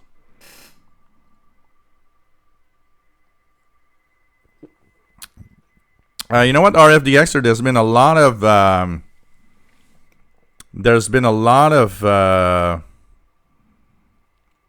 of activity being heard on 10 meters in the past few weeks.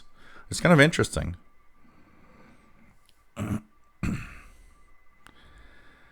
Jevin Robert Milligan says, as a 16-year-old, shortwave radio has always been one of my favorite hobbies. First found about shortwave radio through a video on number stations when he was 8 or 9 years old.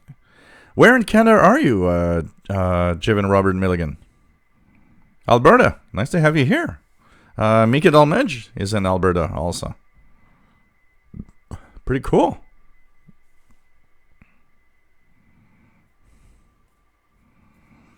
Yeah, like PageMaster says, there's always a center frequency and you're on the up or lower part of it.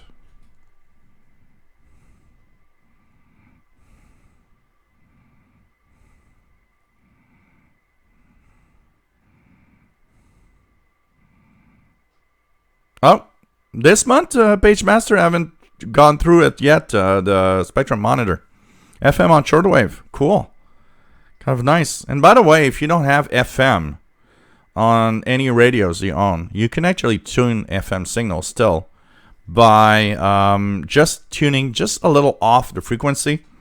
If you tune off, you'll still be able to kind of understand what the conversation and everything is all about.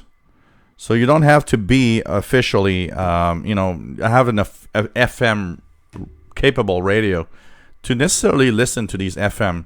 They'll be a little distorted, but you'll be able to kind of make the best of it, honestly.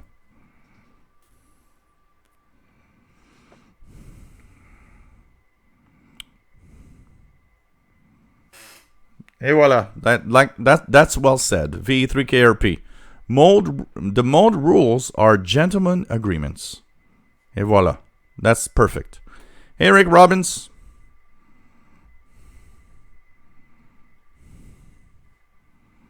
Joey D, did anyone have any problems listening to certain Kiwi SDRs earlier today?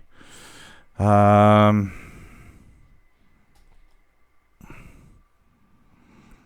you got to be careful. The Kiwi SDRs are really, really dependent on very, very few listeners.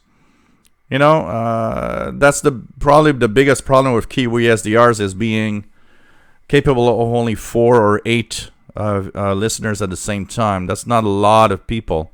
So if for some reason or some event, people are all jammed to one Kiwi SDR for something that they want to listen to, makes it impossible for people to actually reach an SDR.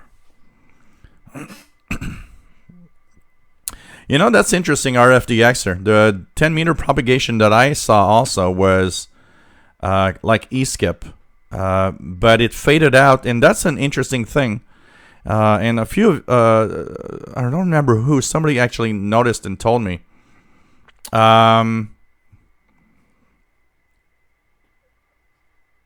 The 10-meter signals that we heard in the past few weeks, you know, because it's very low solar activity right now, I kind of thought at first it maybe like sporadic E-skip. But there was a guy or two, one or two of my viewers, and I don't remember who, telling me, you know, they faded out when the sun set. And I've heard a few myself, and I started thinking, you know what? It's almost like the 10-meter band is open sometimes, just with regular solar activity, even though it's slow. But it's kind of weird. But then again, it could be very. It's weird because one of the things that I've noticed is that a lot of the activity on E-skip, sporadic E-skip, happens when there's thunderstorms and storms. And we all know that when the sun is up, these storms are more powerful. So, I don't know. It's kind of interesting. And I mean, the solar flux at 65, it doesn't usually support 10 meters. It's you know, I would like to see a number. What solar flux index opens the 10-meter band officially? It's probably not as easy as that. It's probably not as, you know, direct as understanding that, well, solar flux at 75 and more is 10 meters is open. But I don't know. It's kind of interesting. And that's the fun of radio, actually. That, you know, tuning somewhere, you think nothing's there, and suddenly noticing that, whoa, there's tons of signals. I think that's the fun thing about radio.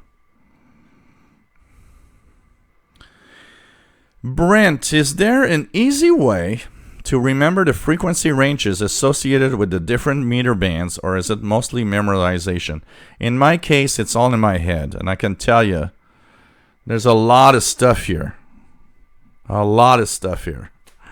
You know, I was in the park yesterday doing the ETM scan, and actually, by memory, I didn't look at any list. I didn't have any list with me because we're still in that period where there's like, we don't really know what is on what frequency with B19. And I just, out of my head, remembered the frequencies that they're always there, never change, season by season. And I was just like, and somebody actually emailed me and said, you know what? When you did that ETM scan in the park, the ones you were sure were the ones you said, and the ones you weren't sure but estimated that maybe this is that station, it was actually that. You are amazing. And I said, well, there's the frequencies versus time versus, I think that must be that. There's one of the things that I use a lot because I listen a lot. So, of course, we all have a feel of stations. So, an example, Radio Romania is all around the bands. So, when I actually go to the bands and I listen to Radio Romania and say it's in Romanian. So, somebody told me once, you know, it's like, how do you know it's Romanian and Romanian? Because it's the same woman. I recognize her voice.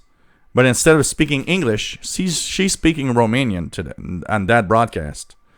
It might be a little detail in the broadcast because they use the same music for news or the same themes for certain things. Some stations have a certain feel or way of doing things that you're like, that's Voice of Turkey. Voice of Turkey is super easy to recognize if you listen to it regularly. Even in another language, you notice how they do things, and it's like, no, that's Voice of Turkey. But that's because I do a lot of listening, mixed in with I look at the schedules all the time, mixed in with I do have a pretty good memory. So it's easy for me to remember stuff that's happening and that's on the bands and that's on certain frequencies. Plus, I've been a diehard shortwave listener.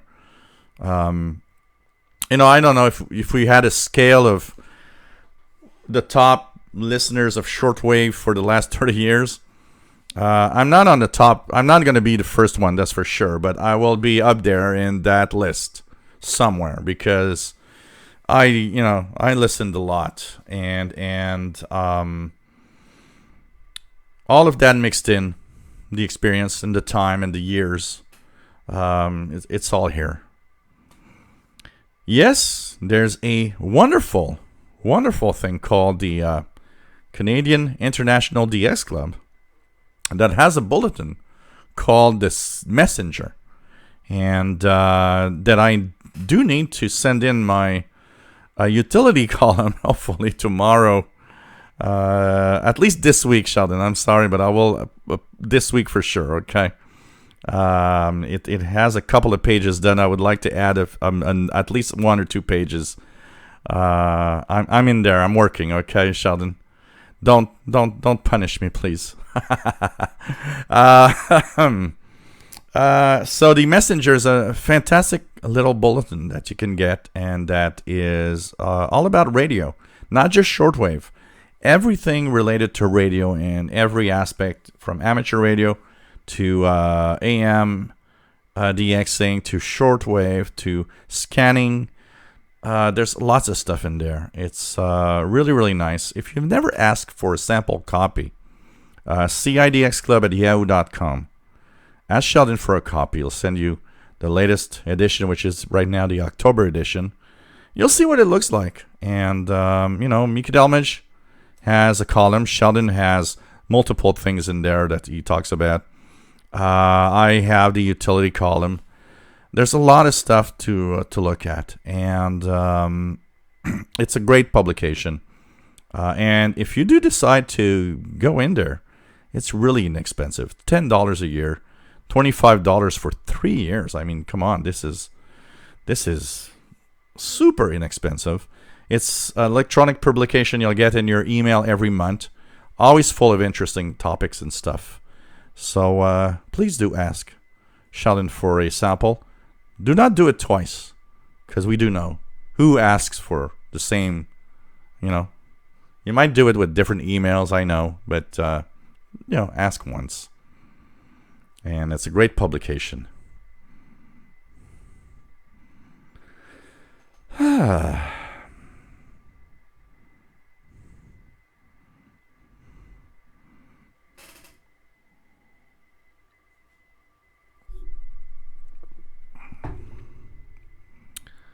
Somebody, Mr. Bale. Yeah, on 1090 megahertz, you can use a dongle and with your smartphone ID all those airplanes in the air. RFDXer says, I knew some guys in CIDX, and my friend from Denver named Rob was a member too. So, nice. Trond. So, what are you listening to now? And I find things around here and there, but I'm new to this. Taking notes through the show. You know what, Trond? If you hear anything unusual, give us the frequency of what you're listening to. We'll check that out. We'll help you ID whatever you're listening to. Ray Lyle, nice to have you on board from windy, cold, and rainy southern Illinois. That's going to be tomorrow here. We'll be having a rainy, windy Halloween night. PageMaster says same about the frequency in which meter band. Gilles is Rain Man. Well, maybe not. I don't think you can drop a gazillion matches on the floor and say how many there are. Oh, 102,318. I don't think. I'm going to say, well, there's a bunch of them. It's funny because Sheldon, there's a friend of mine that is specialized in autism And we went to school together. And it's so funny because one day, while we are having a party and talking about, being weird sometimes and things we do and the things we do stuff and how we do stuff in life. And she looks at me, she says, you have autism. You are weird. But somehow you are functional in a society. And I'm like, well, I know I'm weird. And I know I function in my society, so I guess, I don't know, I'm some kind of a mixed bag. I'm Rain Man with a social side. Oh, man. Ray Lyle, when did Jill get that string microphone? Looks cool, sounds good. I had it for, I have it for, a week now? A little more than a week? 2 weeks? It is an amazingly good microphone, and I'm happy. It's my brand new toy to improve upon what I do with my YouTube channels. Have you ever watched Shango066 YouTube channel? Yeah, that rings a bell. I'm pretty sure I did. RF the Exorcist says, once you memorize frequencies, they can change or go off air, then it becomes tougher. Even so, I've never forgotten 97. Yeah, there's tons of frequencies, Okay. You know what? Let's go, okay, for those, because a lot of you won't be able to participate, let's do a little quiz, frequency quiz. So you're talking about 9745 and 21455 for HCJB. I will mention some frequencies that have been some of the most used frequencies from some broadcasters over the past 30 plus years. And you guys got to tell me what station it could be. And if you're not sure, you can just jump in and say, what is it?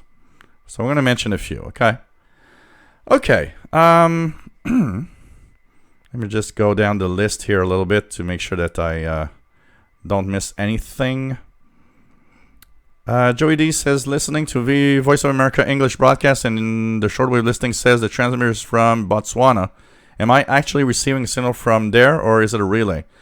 You are. It's a relay, but the relay is Botswana. So if you see that a broadcast is from Botswana at the time you're listening to it on that frequency, you're listening to a signal from Botswana. Absolutely. Sao Tome, and so on. RFDX is the Human World Radio TV Handbook. Yes, they do still publish the World Radio TV Handbook. There should be the 2020 edition. Usually it's around Christmas time that it's available, honestly. Hey, WF7I Homebrew. Take care, my friend. And tomorrow, Halloween show, 20 UTC. Trimbali is hearing the buzzer on a Kiwi in Maryland. Really? Let's see here. 4625. Am I hearing the buzzer? Nope. No buzzer here. Not hearing a buzzer here. But there's something on 46. 31. But I'm not hearing the buzzer. Oh, yeah, absolutely, Trembelli, Mr. Bell. I know, this is, there are different levels, but it was so interesting because he was like, you're an autism. You got autism, but in a certain way and you're socially adapted, you're okay, I mean, I wouldn't be doing this and talking to you guys, I get in a room, know no one, and in an hour's time, I'm talking to like 10 different people. That's the kind of guy I am. So, it's like, psychiatry is a scam. Ray Lyle hearing the buzzer pretty well, 4625. Yeah, winter. Oh, yeah, absolutely, Sheldon. You are right with that. Everybody has a certain level of autism in us. We mostly just hear about the extreme levels. Absolutely. You're totally right. I mean, I look at myself. I do realize I am very different in some of the aspects of my life, of things that I do. And when I compare it to others. But you know what? It's just, I don't know. And, related to a hobby like shortwave or ham radio, I think we are closer to that spectrum. Being when you're a heavy hobby guy, I don't think it's and I don't want to mean radio. Okay, I mean, let's put it more general. If you're in a hobby like we are, I mean, I'm in shortwave listening, kind of heavy shortwave listening. I think that's an aspect of autism, being intense in something.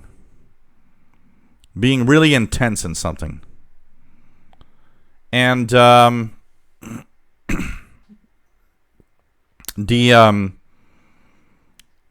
think the people that follow here, the people that are following me, we are all kind of slightly in that aspect of life, a little more intense in what we do. But, we're all great guys. Nathan Petrovsky, why does Android seem to have more radio-related stuff compared to iOS? That's because Android is like Windows of operating system for mobile devices. What does that mean? iOS is a closed system. So Apple shuts it down in a way that it is totally controlled by what they want the device to do. So one of the reasons... yeah, it kind of makes it more secure because being in a sandbox, in a closed box, it's difficult to infect the device with any viruses. And the other aspect of it is, I think, what really drives it is that Apple really controls everything that we do on it. On Android... it's open. Android, you can actually open up the system and do what you want and control every aspect of the system, which you cannot on Apple devices. So a lot of the radio apps that use a device like an Apple iPhone, iPad, or an Android tablet or phone don't have the same resource. They can't do the same thing. So the best example of that, I've got an RTL SDR dongle that I can actually plug in my phone and actually tune the VHF band, UHF band, shortwave on it with the software SDR Touch. And it doesn't work on an Apple device because it requires a special driver that gives special control over the device at a low level that Apple doesn't let you do. So only Android can do that because only Android gives you the possibility to access that level in the system. Apple does not. So a lot of apps don't exist for Apple because and only because of that. So I'm just going to check something here. So I just noticed that for some reason, I am yellow, as if there's buffering. Anybody buffering right now? Just out of curiosity? Because my status has become orange. Just curious to know. So anyways, that's what's happening, is that the Apple devices, you can't have the same control. So you can't have the same types of apps when they are asking for really low-level control in the system. Brian Mulligan, nice to have you here.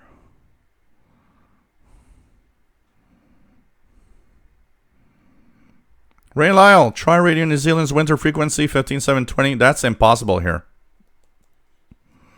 That's impossible here in the winter time, honestly.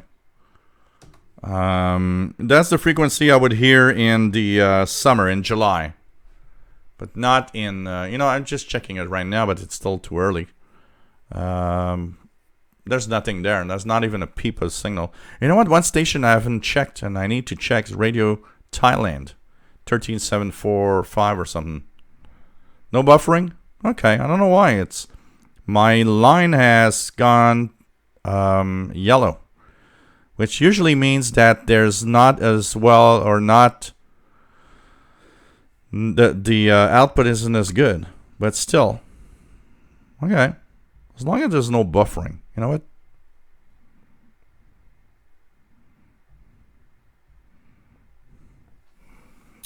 I was talking about the frequency. Oh, now just had buffering. Okay, it's back to green for me. So if it's back to green for me, that means it's back okay. So hopefully it's going to be nice. It was briefly yellowish, but now I hope. You jinxed things. Hey, I see it here. It told me that my output wasn't as good, but now it's back to green, so it should be okay. RFDXer, how's the weather in Montreal? Tonight is just okay.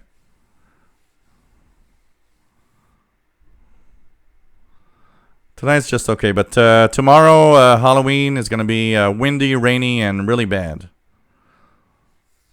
So, okay. Okay, I got a few frequencies for you guys. Okay, I want to have a count here, so listen in. Okay, guys? I want you guys to answer with a simple thing. If you've been listening to Shortwave for more than 20 years, so we're what, 2019? Yeah, let's say more than 25 years. I want you guys to say yes. I'll let it go. And if you've been listening for less than 25 years, say no. I'm just going to look at the chat and see how many of you have been listening for more. So more than 25, yes. Less than 25, no.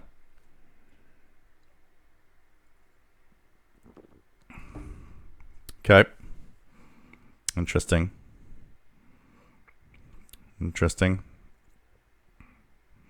Okay.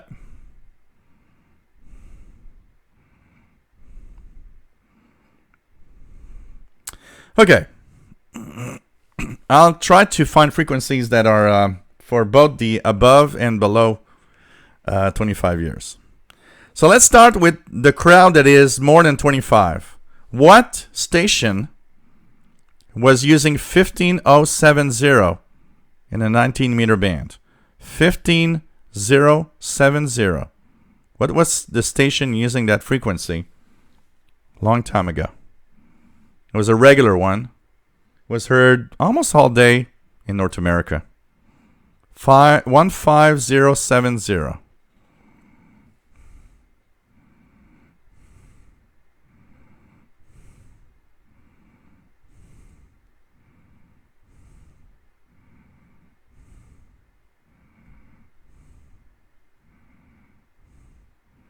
Jevon Robert Mulligan, yeah, that might be Kodar. If it's a kind of a chirp signal, it's ocean wave radar. Yeah, Sheldon has it. BBC World Service, 15070. BBC. RFDXer, yes, it was the Beeb. You know what? There was a Afghan frequency not far from that RFDXer, if I remember well. Okay, yeah, that was a BBC. That's an easy one for, I think, listeners that were quite regular. BBC World Service. Okay. A frequency that would be easily identifiable. Okay, let's try... Let's try. Wow, I'm trying to. I thought I had more that would come up like easily, but okay. Let's. Let me think.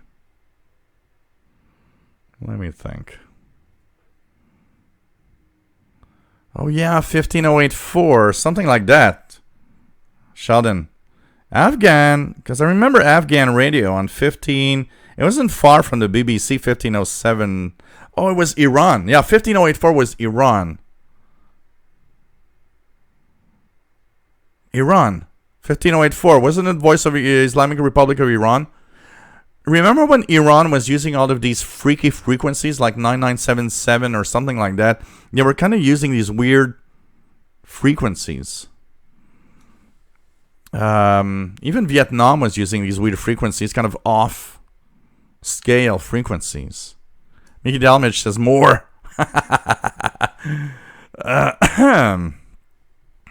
Iran, 15084. Oh, man. Okay. Voice of Vietnam, 15010. Yes, RFDXer. That was one of them. They were like, Iran was on 9022. Yes, that was weird. They were on kind of these weird, funky, out-of-band frequencies all the time. Oh, man. That rings a bell. I was about to say the F word. I gotta stop drinking. I'm losing control of my words. Hey, I got a Ford beer, and I want to have the Ford beer. So you guys want me to continue? Huh? How about it? I'm having fun anyways. And I won't go into the details, but I got one of the crappiest weeks ever right now. And I'm just having fun with you guys, okay?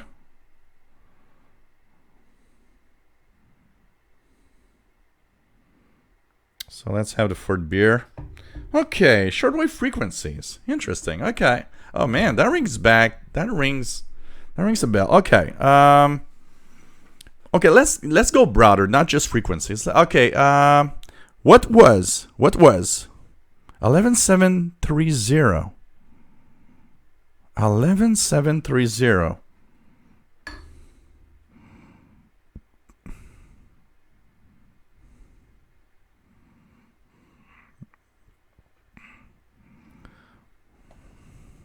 Yeah, I'm having fun. I'm having fun with you guys. I'm having a crappy week because of a crappy person that came back in my life this week. So, toxic people coming back and trying to tell you that you're the one that's bad. Anyways, shortwave time. Okay. What's on 11730? From what time period? So give us a little hint of V3KRP. What year 11730? I'm trying to... that one doesn't ring a bell for me. Hey, things are going to get better, Ray Lyle. We're all here for that. Javen Robert Milligan, don't drink in the live stream. Almost said the F word.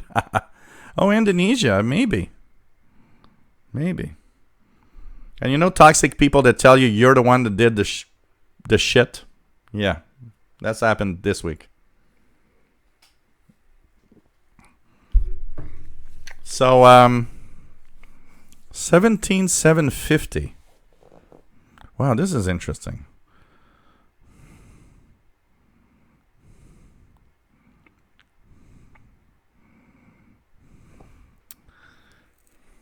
In the 11730. I'm trying to remember. Even 17750. 7335, Chimbali Mr. Bell, for me, is CHU Canada before they moved to 7850. Oh, I hope you feel better, Ray Lyle. Nothing crappier than health problems. Hey, Chuck CP Davis. Nice to have you here. Yeah, 7335 CHU. Okay, how about...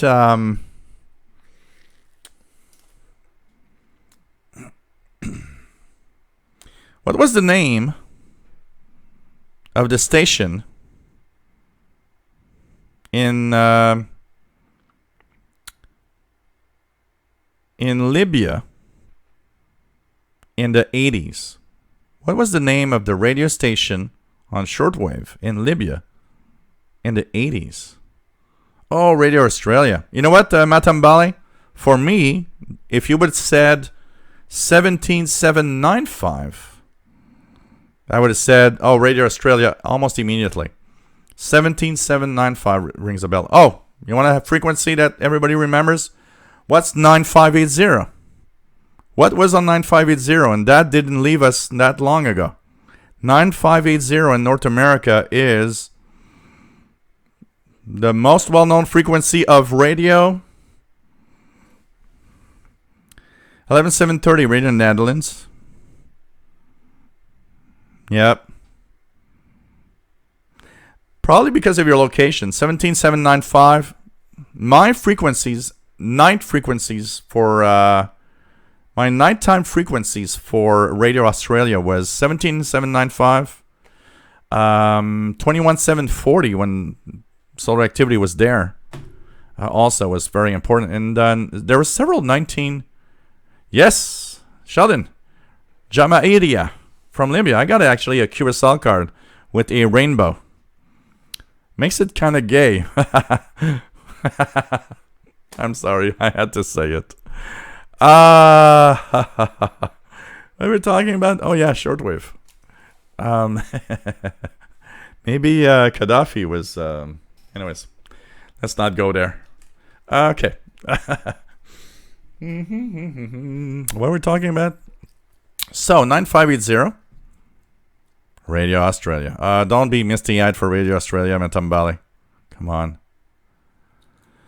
You know what, Trimbali, Mr. Bell? I've seen that post so many times that Finland has some kind of station with a time station with an atomic clock on 25 something megahertz. Yeah, we usually can't help it, Matambali. Absolutely. So 9580 kilohertz in North America, of course, is a well-known frequency of.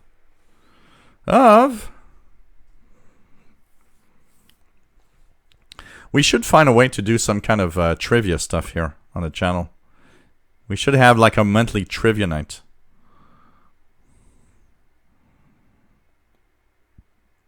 So 9580. What was there? What was the station on that frequency? For such a long time. I mean, as long as I can remember, it was there.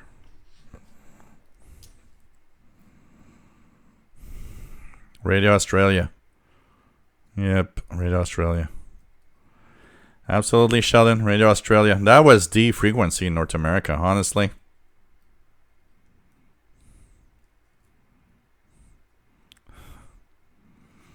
Matambali. For toxic people say, yep, my fault. And two, don't let the doorknob hit you. I was a little more harsh than that. Oh, that's true. Mickey Delmage, you have, that one is true.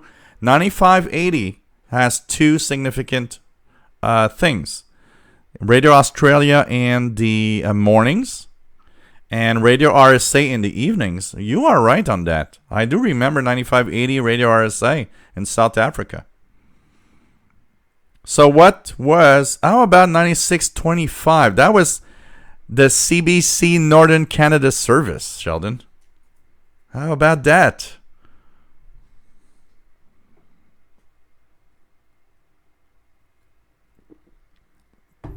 I have to say, when the CBC Northern Canada service ended on 9625, I don't know, somehow that was kind of a, that was the end of everything.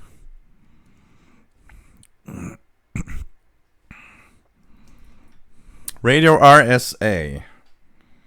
So let's have a little bit of nostalgia. Hey, you know what, guys? I'm going to just talk a little. Is it okay if I talk like this? You guys still hear me?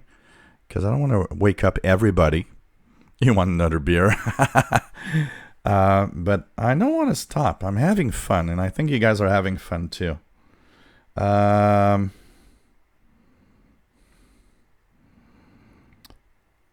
Let's do a little something here. Radio RSA, Voice of South Africa.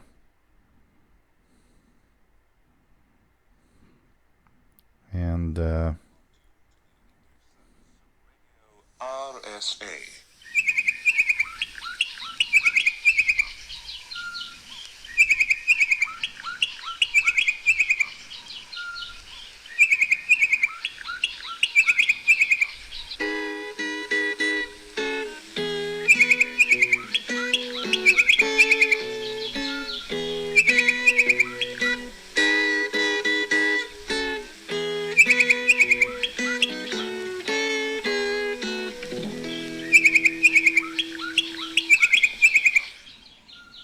we're kind of all really going back in time, I can tell you that. CBC Northern Service. Oh, man. Atom Valley. Yuck, still here. Just whisper and turn up the mic gain. That, you know what, Sheldon? That's one thing I would have loved to see. That annual trivia contest at the Winterfest. That must be so much fun. I can tell you that. Really amazing. Ham's beer is a real beer. Oh, really? There's a Ham's beer? 7730 Trim Valley is WRMI. Let me check it if I hear it over here. It's weak, but it's there here. 7780 is stronger. 7730. So that's from WRMI in Okeechobee, Florida. It's often Brother's Care, which is just right for Halloween. It's very weak over here. 7780.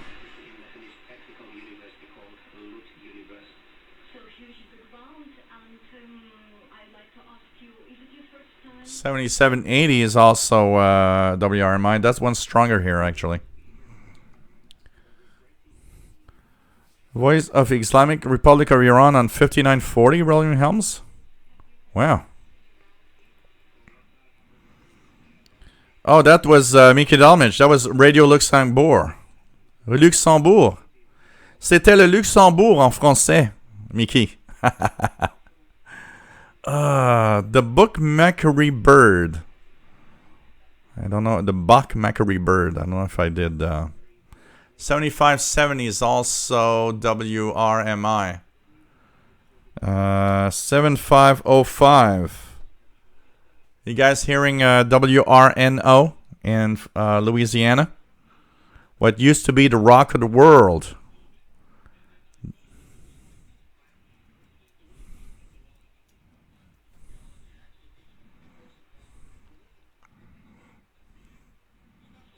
Yep, 49 meters. Radio RSA. Oh, man. Okay, I'm getting nostalgic here. Curtis Pazar Jr. Nice to have you here. Where are you from, my friend Curtis? Let us know. We want to know where you are in the world. I always say where you are when you show up and say hi. It's nice to know where everybody is. 5960 and 9755 was also, that was Radio Canada International. The two frequencies for North America, I believe. 5960 and 9755. And let's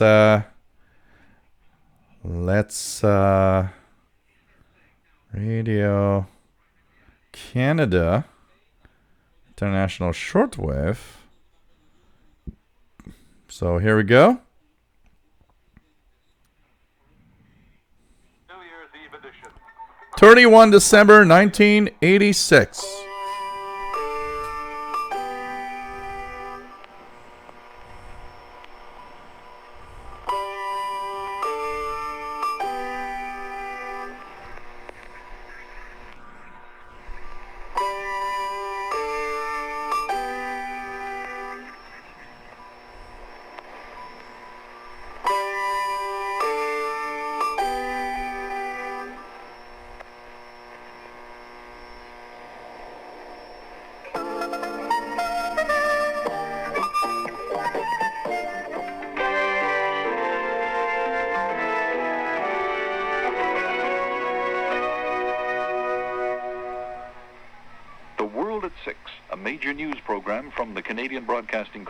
And As It Happens, a program of current affairs, are heard Monday to Friday at midnight UTC on 5960 and 9755 kilohertz.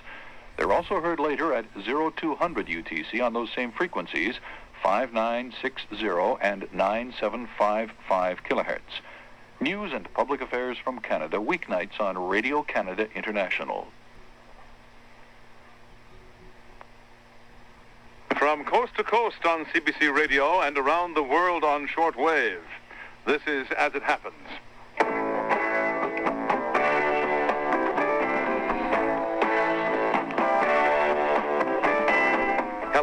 I'm Dennis Trudeau. Good evening. I'm Alan Wow, Bates. Dennis Trudeau. Wow. Remembering 1986. Triumph, disaster, and the magic of radio. The Challenger tragedy, the shock of an eyewitness, and the jarring impact on the American psyche.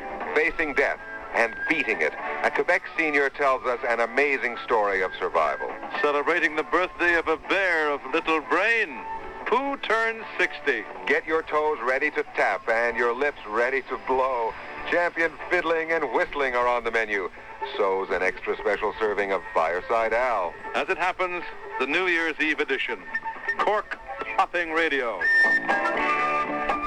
Oh, man. 1986. That was kind of a bad year, 1986, eh? Challenger disaster. Chernobyl disaster. It was disaster year. That was disaster year. Yes, 7200 radio on Dorman from Sudan was 7200. Yes. Yes, that was. Absolutely. Ian McFarlane, yes. Radio, the RFDXer. Absolutely. Go the other direction. Can you remember any of the Deutsche Welle frequencies? Oh, man. It's funny, I don't remember an official... I remember a 49-meter band, Deutsche Welle. 6080, I think, was a Deutsche Welle frequency. It's a guess. 11925 way back then, V3KRP. 11925. It rings a bell somehow. Okay, this one's a hard one. 7170 early in the morning in North America. 7170 early in the morning, North America. It's in French. So the language is French. RFDX or 60. Oh yeah, from Antigua, and there was the that reminds me of Radio Netherlands from the Netherlands Antilles. Yes.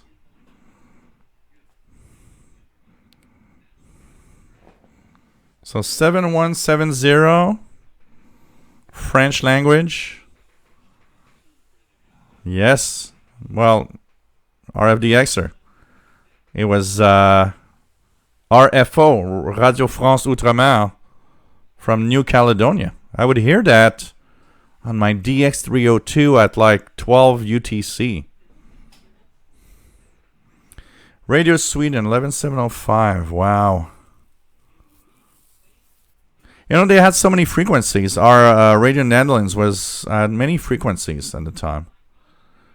William Helms, 21780. I remember receiving that one on the 13-meter band, William Helms.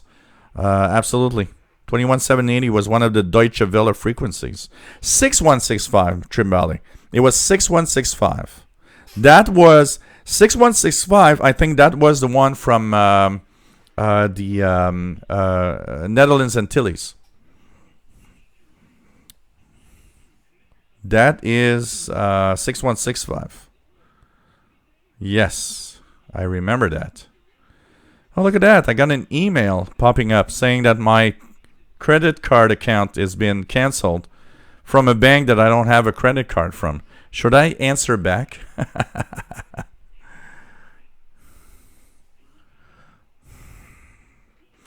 Zvikova signals.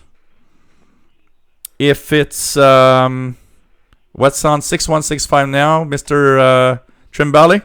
Radio Abaracuba is using that frequency and has a really low audio on right now. 6165's Radio Havana, Cuba. So if you're not in a too much of a high noise and strong signal environment, a long wire will improve the Texan PL680 quite a lot. It does improve with a long wire, that's for sure. But the PL680, like a lot of portables, easily overloads if you do put a long wire on it. Atom01, nice to have you here. Where are you from? Let us know. We want to know. Tell us where you are from. We will teleport to your area right now. Rai, Italy. Oh, man. Rai, Italy. Rai, Italy. R-A-I, Italy. Shortwave. Is there anything about it here?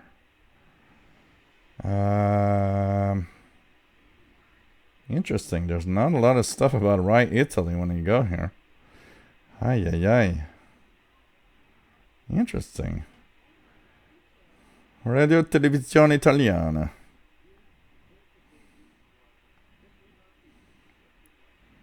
Trying to find a Rai, and they really don't find any Rai broadcasts on YouTube. Not a lot of that.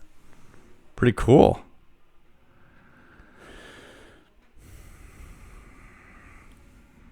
Vintage AZ Audio. $20 for an ATS A03A. Cool. Use it, man. Don't just, buy it and leave it on the shelf. Use it. Is there still a state? Okay, let's for our Canada, for our Canadian friends, Mickey Dalmage, Sheldon. What's left? So over the years and over time, there was a lot of stations on the 49 meter band. So CFRX 6005 CFRX, which was the CFCX AM Montreal station 6005.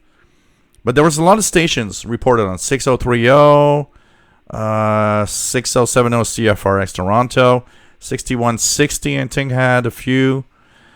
What's left on the 49 meter band across Canada? Okay, there was a 6160 CKZN that's left a few years ago on St. John's. Is there, okay, if we remove CFRX 6070,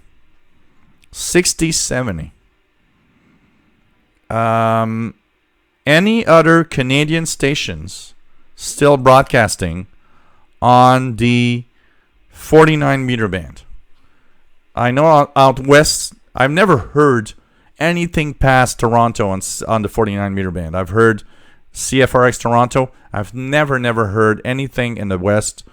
I know there was a few stations, one in Vancouver. I think it was one in Alberta. I've never heard those. Apart from CFRX, anything left on the 49 meter band across Canada? Just out of curiosity.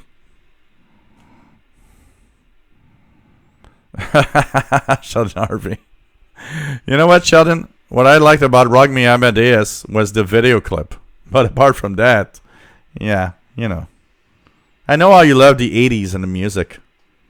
Anything, what was number 2, Duran Duran?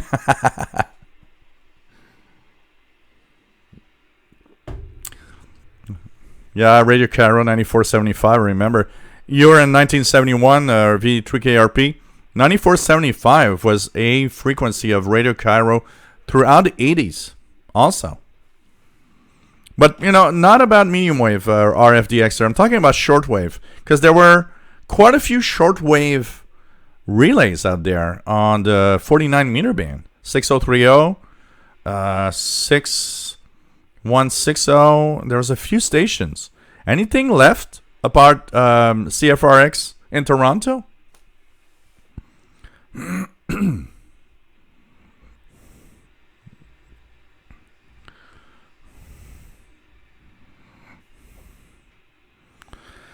Zvikova signals, if they do provide a wire that you plug in, so like the XH Data, the RadioWow, or a lot of Texan portables have a clip-on antenna that you can use, or an antenna that you plug in. If they provided, and you don't have a lot of noise, do use them, because they do improve upon the telescopic because it's longer. And the longer an antenna, usually the more signals you get. Brent 7200, Radio Moscow. Radio Moscow was like, I think in the 40 meter band or 41 meter band, I think Radio Moscow had like 10 frequencies every time they would actually announce frequencies. Tom Seeger used to listen to HCJB while using a very long wire and crystal radio. Wow. That's cool. That's cool. So 6030 Calgary is still on, Mickey Delmage? You hear it over there where you are? I've never heard that station. I'd like to. Hey, Tio. Nice to have you here. I was thinking about you today. I had pizza just before the show. Because for those that don't know, Tio tried to order pizza for me while I was doing a live show at some point a few years back. CFVP Calgary is on 6030. Okay. Okay. I don't see logs of that station, never. It must be difficult to get. I need to try it out. 6030. Wow. Tio, you want me to order one? You know what? The difference now is I could call in my favorite pizzeria that knows that I do YouTube stuff. Tell the guy that you would do that, and he would let you do it now. But we didn't have that back then.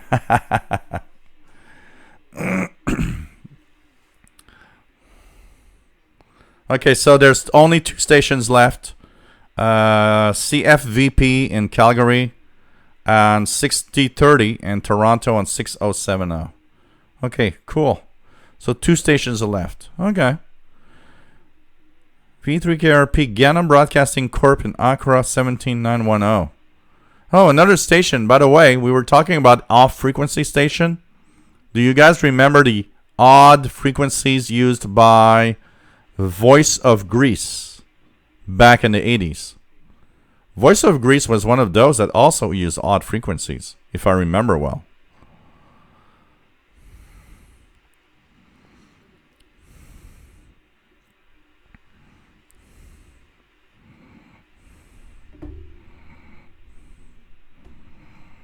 Yeah, it's because of the security around the cards, Theo. You know what, Theo? What happens is today here in Quebec, the swipe doesn't. We don't do swipe anymore. Whoops, we don't do swipe anymore. So what's happening is probably rest of Canada also. But what's happening is that you can't. My friend that has a karaoke bar was telling me that they can't punch in numbers of a card. It's now illegal to do so, to charge on a credit card.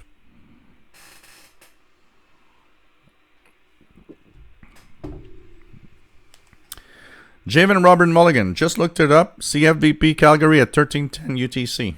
Interesting. I've never heard those stations, honestly. Never.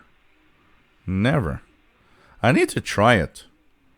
And tomorrow morning when I wake up, I'm going to check 6030, by the way. Just to see if I see at least just, that's why probably 100 watts. You know, the Toronto 6070 CFRX is 1 kilowatt. So it's 10 times stronger, probably easier to listen to. And it's closer to me also, of course. Hey, guys, can I go pee? Because I need to go pee. And I'll continue in a few minutes after I go pee, and I'll have a few more. Let's do nostalgia a little bit before we leave, okay, guys? So I will go pee. I don't know what to do because this is very directional, so I can't leave the station on.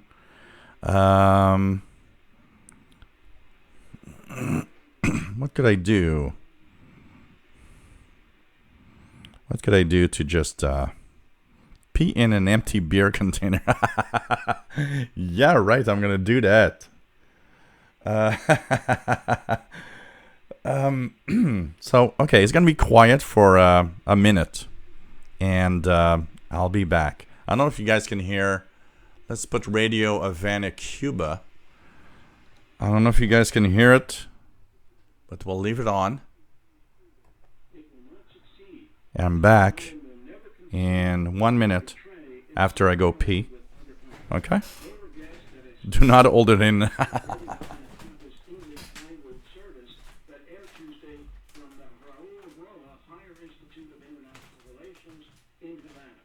During the program, they expressed their confidence that the international community will approve the resolution overwhelmingly to to be submitted to vote next week on the need for the end of the U.S. blockade at the UN General Assembly. Responding to students' questions, Carlos Fernandez de Cosio, Director General for U.S. Affairs at the Cuban Foreign Ministry, said that by punishing Cuba, the Trump administration believes it is acting on behalf of the American people, but it has a massive misunderstanding of the people of Cuba and its history. Ricardo Alarcon, the island's permanent representative to the United Nations when the resolution was first introduced at the UN General Assembly in 1992, described the extraterritorial character of the blockade. He noted that although the resolution has been approved every year since 1992, it is more important than ever that the UN Hello. General Assembly categorically Hello there. express its condemnation of this policy. He said that he was convinced We'll be here for quiet. Well, it's very directional, so if you would be too quiet, that would not be the good idea. Oh, God. Well, yeah, it pretty much takes less than a minute to pee. Actually, I don't know why we're talking about that, actually, on a shortwave radio show live, and I'm telling 104 people watching that I usually pee in less than 30 seconds. Okay. Really? Okay. So anyways, I guess that's it. So it's because a friend of mine is always impressed. Every time we go pee somewhere, it's like, yeah, finished? Yeah. It's just like, it's like the,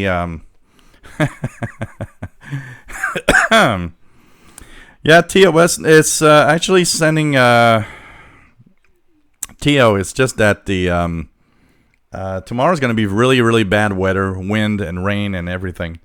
So they are postponing, they're actually pushing the Halloween activities and trick-or-treating on Friday, November the 1st.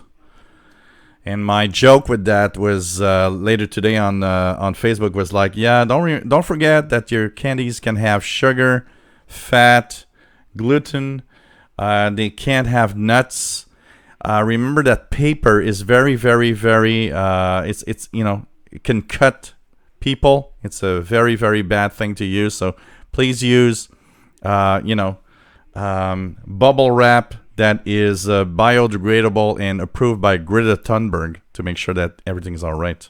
So yeah, pretty much all the regions, even the South Shore that I've seen, almost every region is going to do that on Friday, November 1st, because of the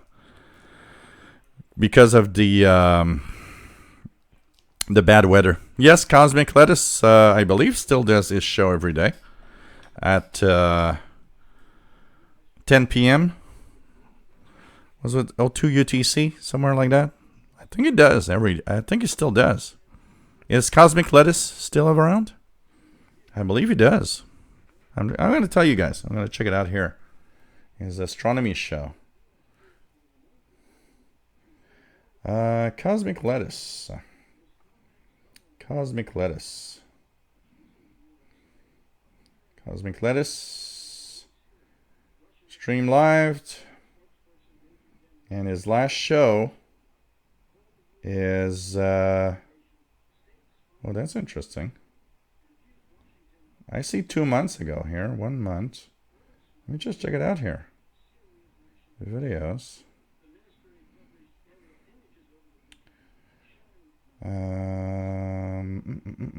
I've seen... Well, it says a month ago. I'm not sure he does the live shows again. I'm not sure right now. Well, that's for sure, Sheldon.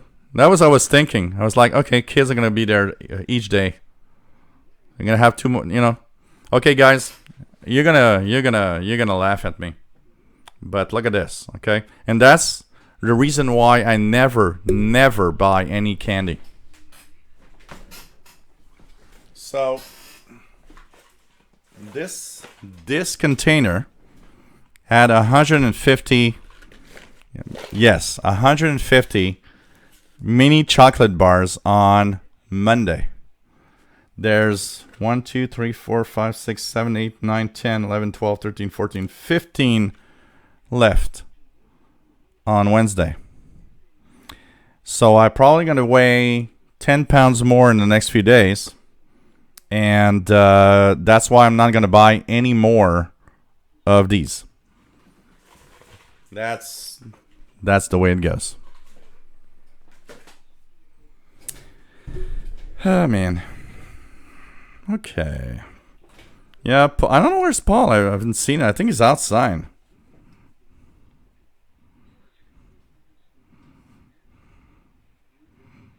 Oh, really, Brent? You know, the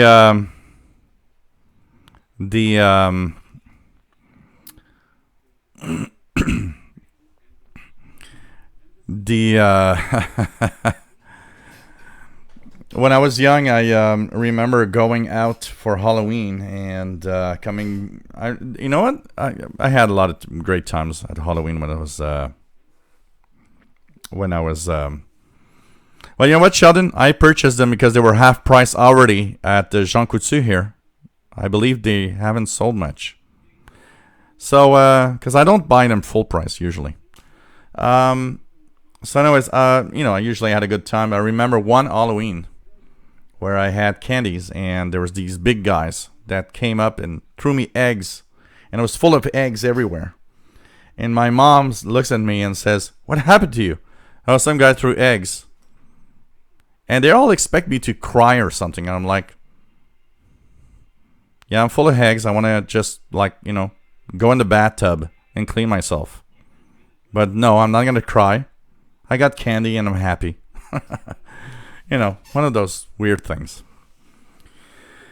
7 days without chocolate makes 1 week.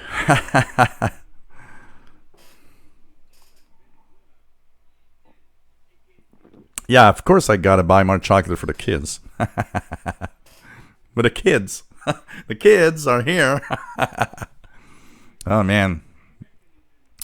It's like all the stuff that we got at Halloween that we never eat, The taffy stuff that sticks to your teeth and you just want to eat. And yet you eat it because it's still good. Okay, let's go back to Shortwave now. Tomorrow's Halloween. Tomorrow we'll talk about candy, pirates, horror movies, whatever you want. But we'll do it tomorrow, okay? Tomorrow's live show for Halloween at 20 UT. Okay. I will now put you guys...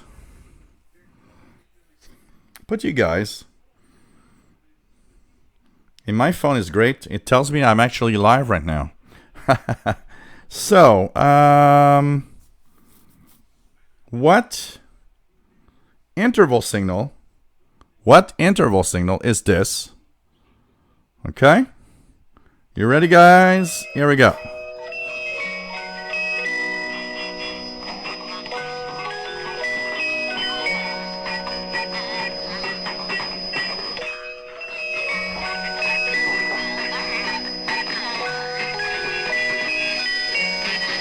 Just to hear the interference from each side, you know that this is taken off as shortwave.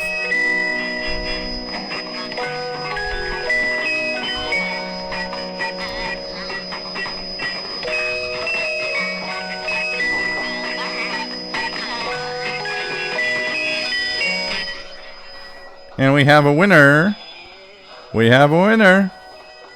Swiss Radio International. Yes. Oh, man.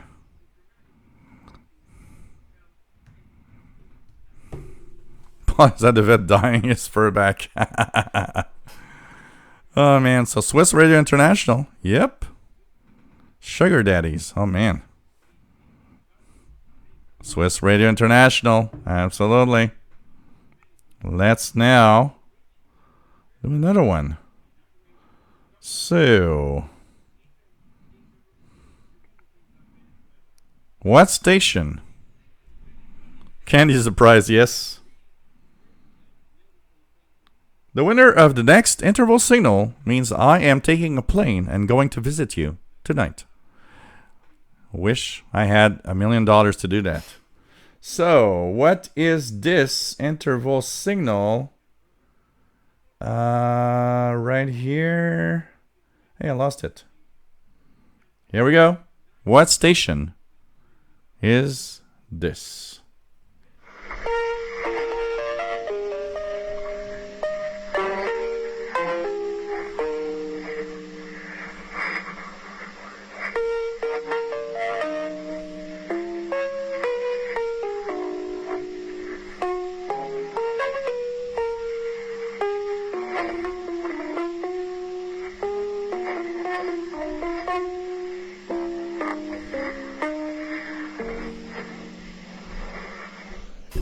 Oh man, Sheldon.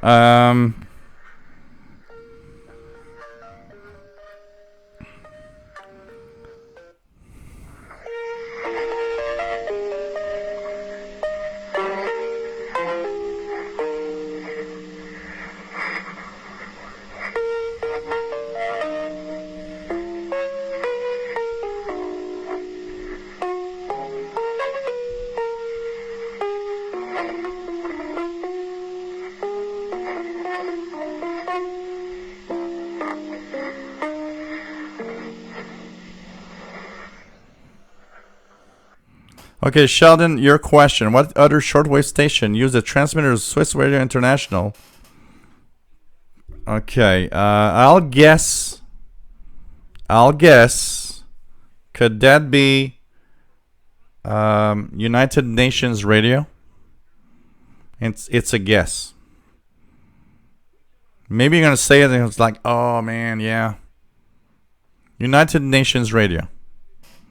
Because they used to be on shortwave.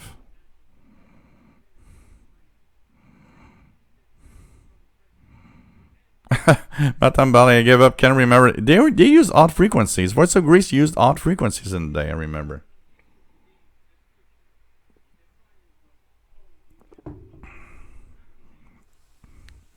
So, by the way, this interval signal, not the one you're thinking of.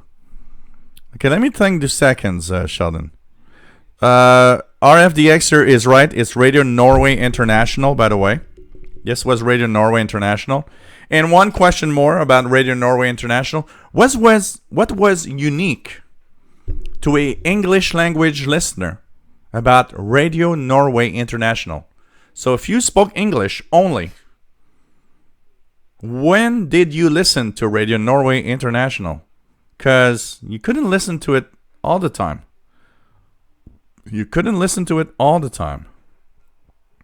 Once a month.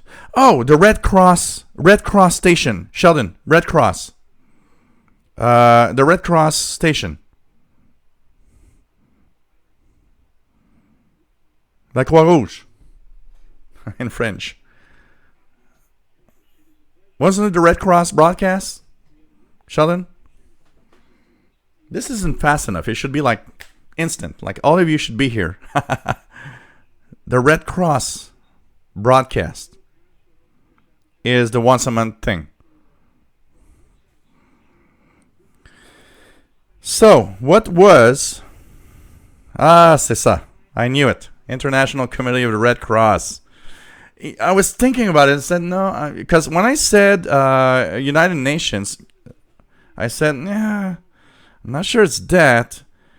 And actually, I got to check it out here. Is it here? I'm not sure. Just out of curiosity. No, it's not on this one. Is it? It's not. But I will show you anyway. But I do have a sticker from the International Committee of the Red Cross on something somewhere. Look at that, guys. Yeah, you were really behind, Mickey.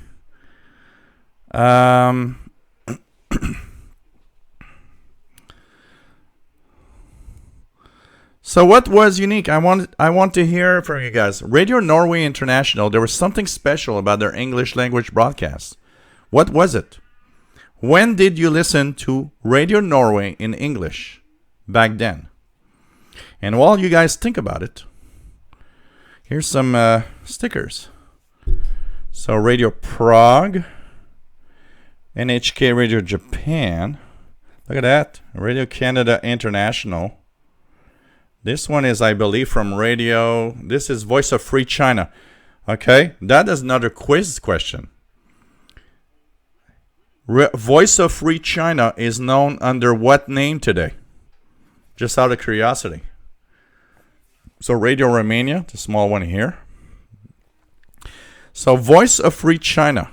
What's the name of that station today, by the way, guys? Huh? Et voilà, Mickey Dalmage. They were only Sunday broadcasts. English was on Sundays only, and the rest of the week was in Norwegian. Sunshine Forever, Voice of America, the best. Where are you located?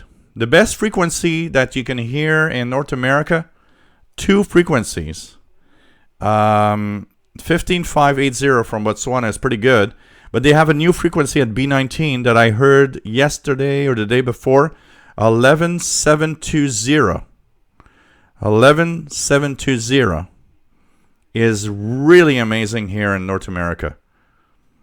So 15580 in the afternoon, like, 1900 UT, 2000 UT. That one comes in quite well. And 11720, the new B19 frequency from, I think it's from Warferton UK transmitter. It's pretty good. So Matambale, Keegan, X80Xer, and Mickey Dalmage, you all right. Well, no, Keegan is not. Mickey Dalmage, Radio Taiwan International. Matambale and Mickey Dalmage, Radio Taiwan International, is what used to be called Voice of Free China. Okay, frequency time. 5950 kilohertz was the frequency of what station? In a hint, one of the only stations relayed from WRFI transmitter in Okeechobee in the 80s. Anybody know? Ray Lyle, I have a Sangean WFR20 Wi-Fi internet radio. And if you purchase, okay, I'll be a little negative about what you are saying. So you ordered it to listen to what stations, the stations that left shortwave. On that side, you're not going to be very happy, okay? Because a lot of the stations that left shortwave are not streaming. When they left shortwave, they left forever. So on that side, you're going to be maybe a little sad. But don't be sad, because what you'll have is a box that streams so many things. And you'll have access to a lot of broadcasts from different countries around the world. So take it more as a different style and a different type of radio. Okay? I don't use mine enough. Honestly, I should use it more. It's staying on the shelf there. The only times I really used it for streaming music, because the sound is amazing. I should use it more. There's so many things in there. Maybe it's because I'm a radio guy. I don't know why I don't use it. When I purchased it, I was like all hyped up. Oh, this is going to be cool. I'm going to stream stuff. Honestly, you got to understand, if you have a PC, a tablet, or anything, you can actually plug it into a good audio amplifier, and you have the best streaming device ever. Now, it's nice. They are, in a box, kind of radio-looking stuff. Radio-looking. That's probably what made me buy it. Mine was expensive. The WFR20 Sangean was like $280 at the time, and that's like 6 years ago. It was the most expensive thing I had bought on eBay at $280. And it's sitting there doing nothing, because I'm not really listening. I listen a little bit to the BBC on it, because the BBC streams there and stuff like that. But honestly, when I really used it, you guys are going to laugh at me. You know when I use it really? When I paint the apartment, when I clean the windows and I need music, I just put it on a stream of like music that I want to listen to and just let it go. I thought I would do more with it, and honestly, I don't. And it's a $300 box that's just doing nothing and looking at me right there beneath the spot that's like blinding my eyes right now. Maybe I should do more. But you can't. One of the things that you got to understand is you're not going to replace shortwave with a internet box. You know, when somebody comes in and says, "Oh, you know what? You're not gonna, you know, the internet has now all the stations. That's why you don't listen to shortwave." No.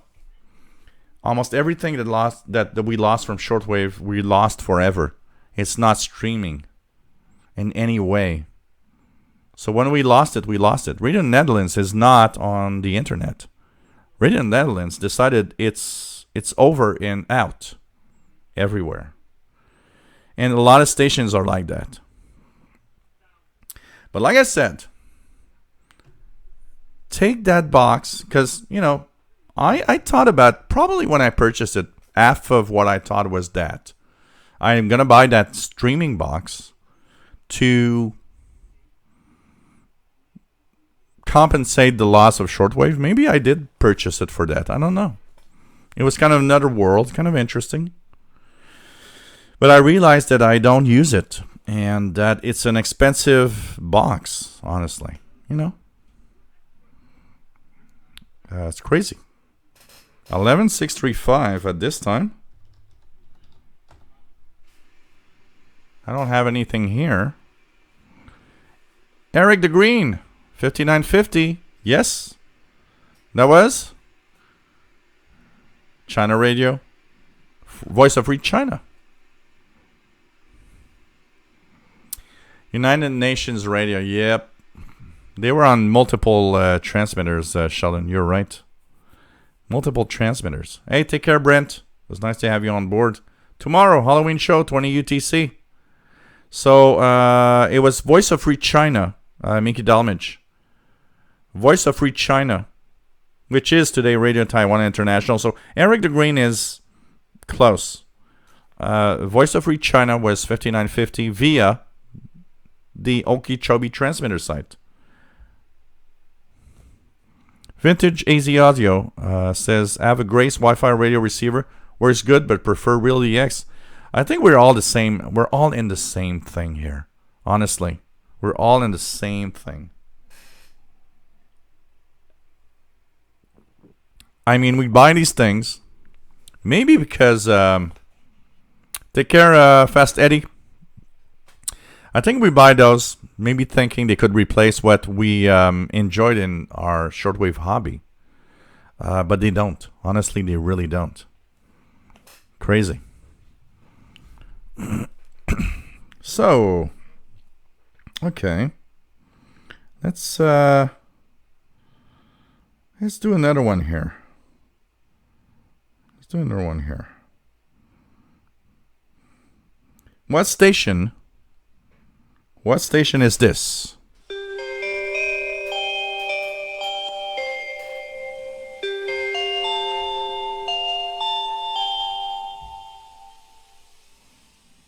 Radio Sverige. Okay. Sorry.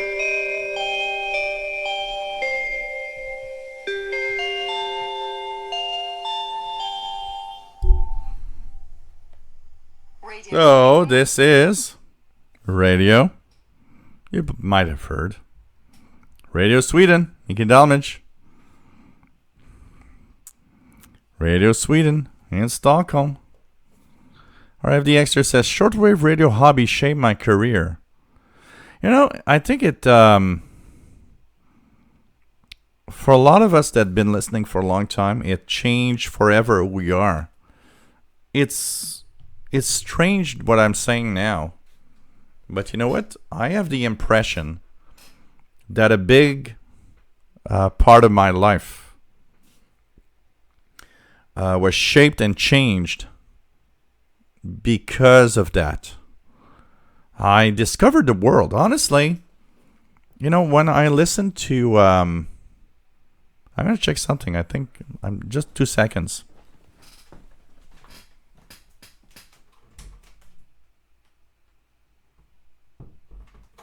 guys. I thought I heard Paul the cat. So, you know what?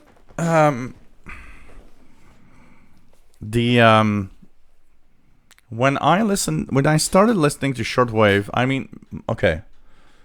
My mom was a big CBC listener. So here in Quebec, we have two major networks, which is the French Canadian Broadcasting Corporation network, which is quite popular, actually. Actually, the funny part of it is it's almost more popular than the English side of CBC.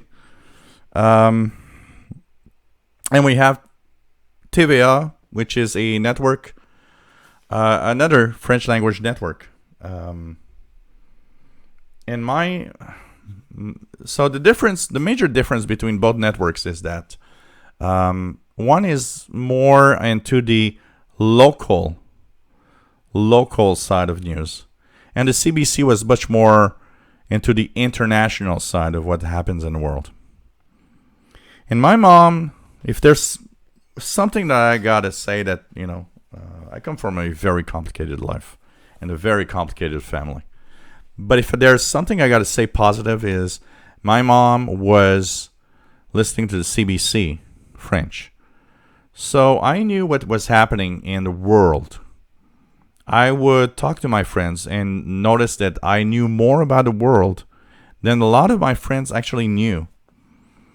And when I was introduced to shortwave in like 82, shortwave, honestly, let's be honest, all of us that have been listening for a long time, shortwave has shaped our knowledge and our views about world events in a very, very different way than the average population.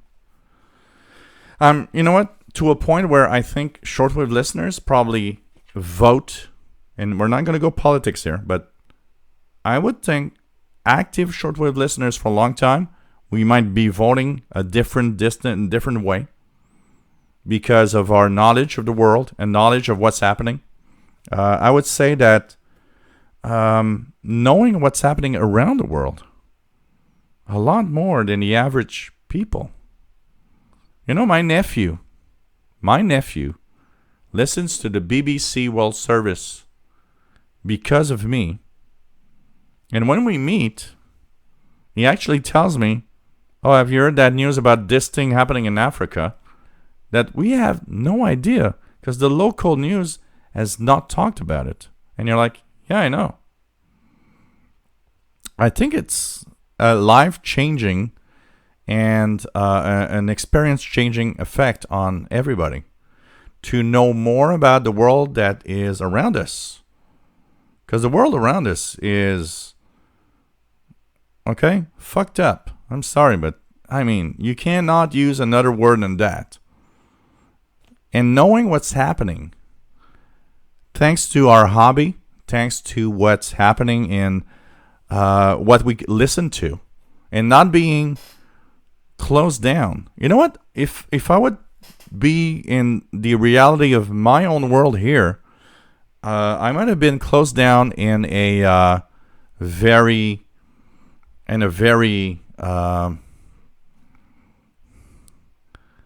I'd be closed down in a very French language world and province, where maybe I would not be doing this because I would not be speaking this language and doing things, Take care, Sheldon. Tomorrow, 20 hours, your hours, UTC, your Halloween show, Pirate Chasing. I mean, you know what? It's kind of cool.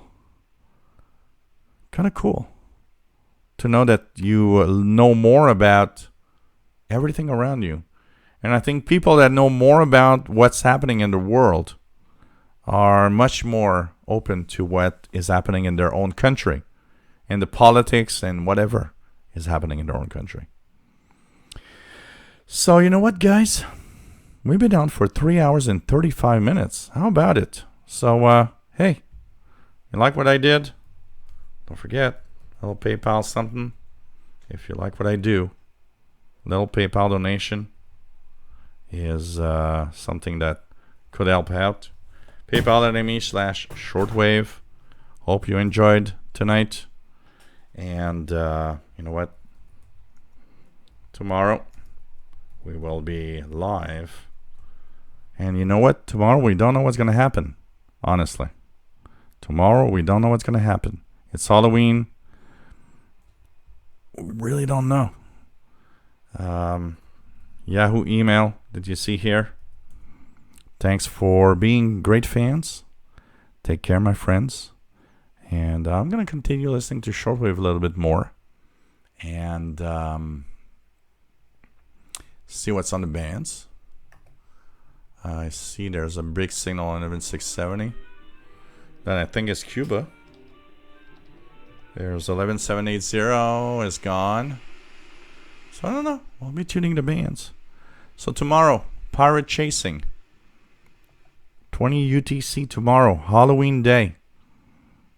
And I don't know what's going to happen here, but there's some stuff that's going to be different. Some stuff going to be very, very different. Take care, my friend, and see you tomorrow. Hope you enjoyed today's show. And stay safe, please. Okay? Love you all.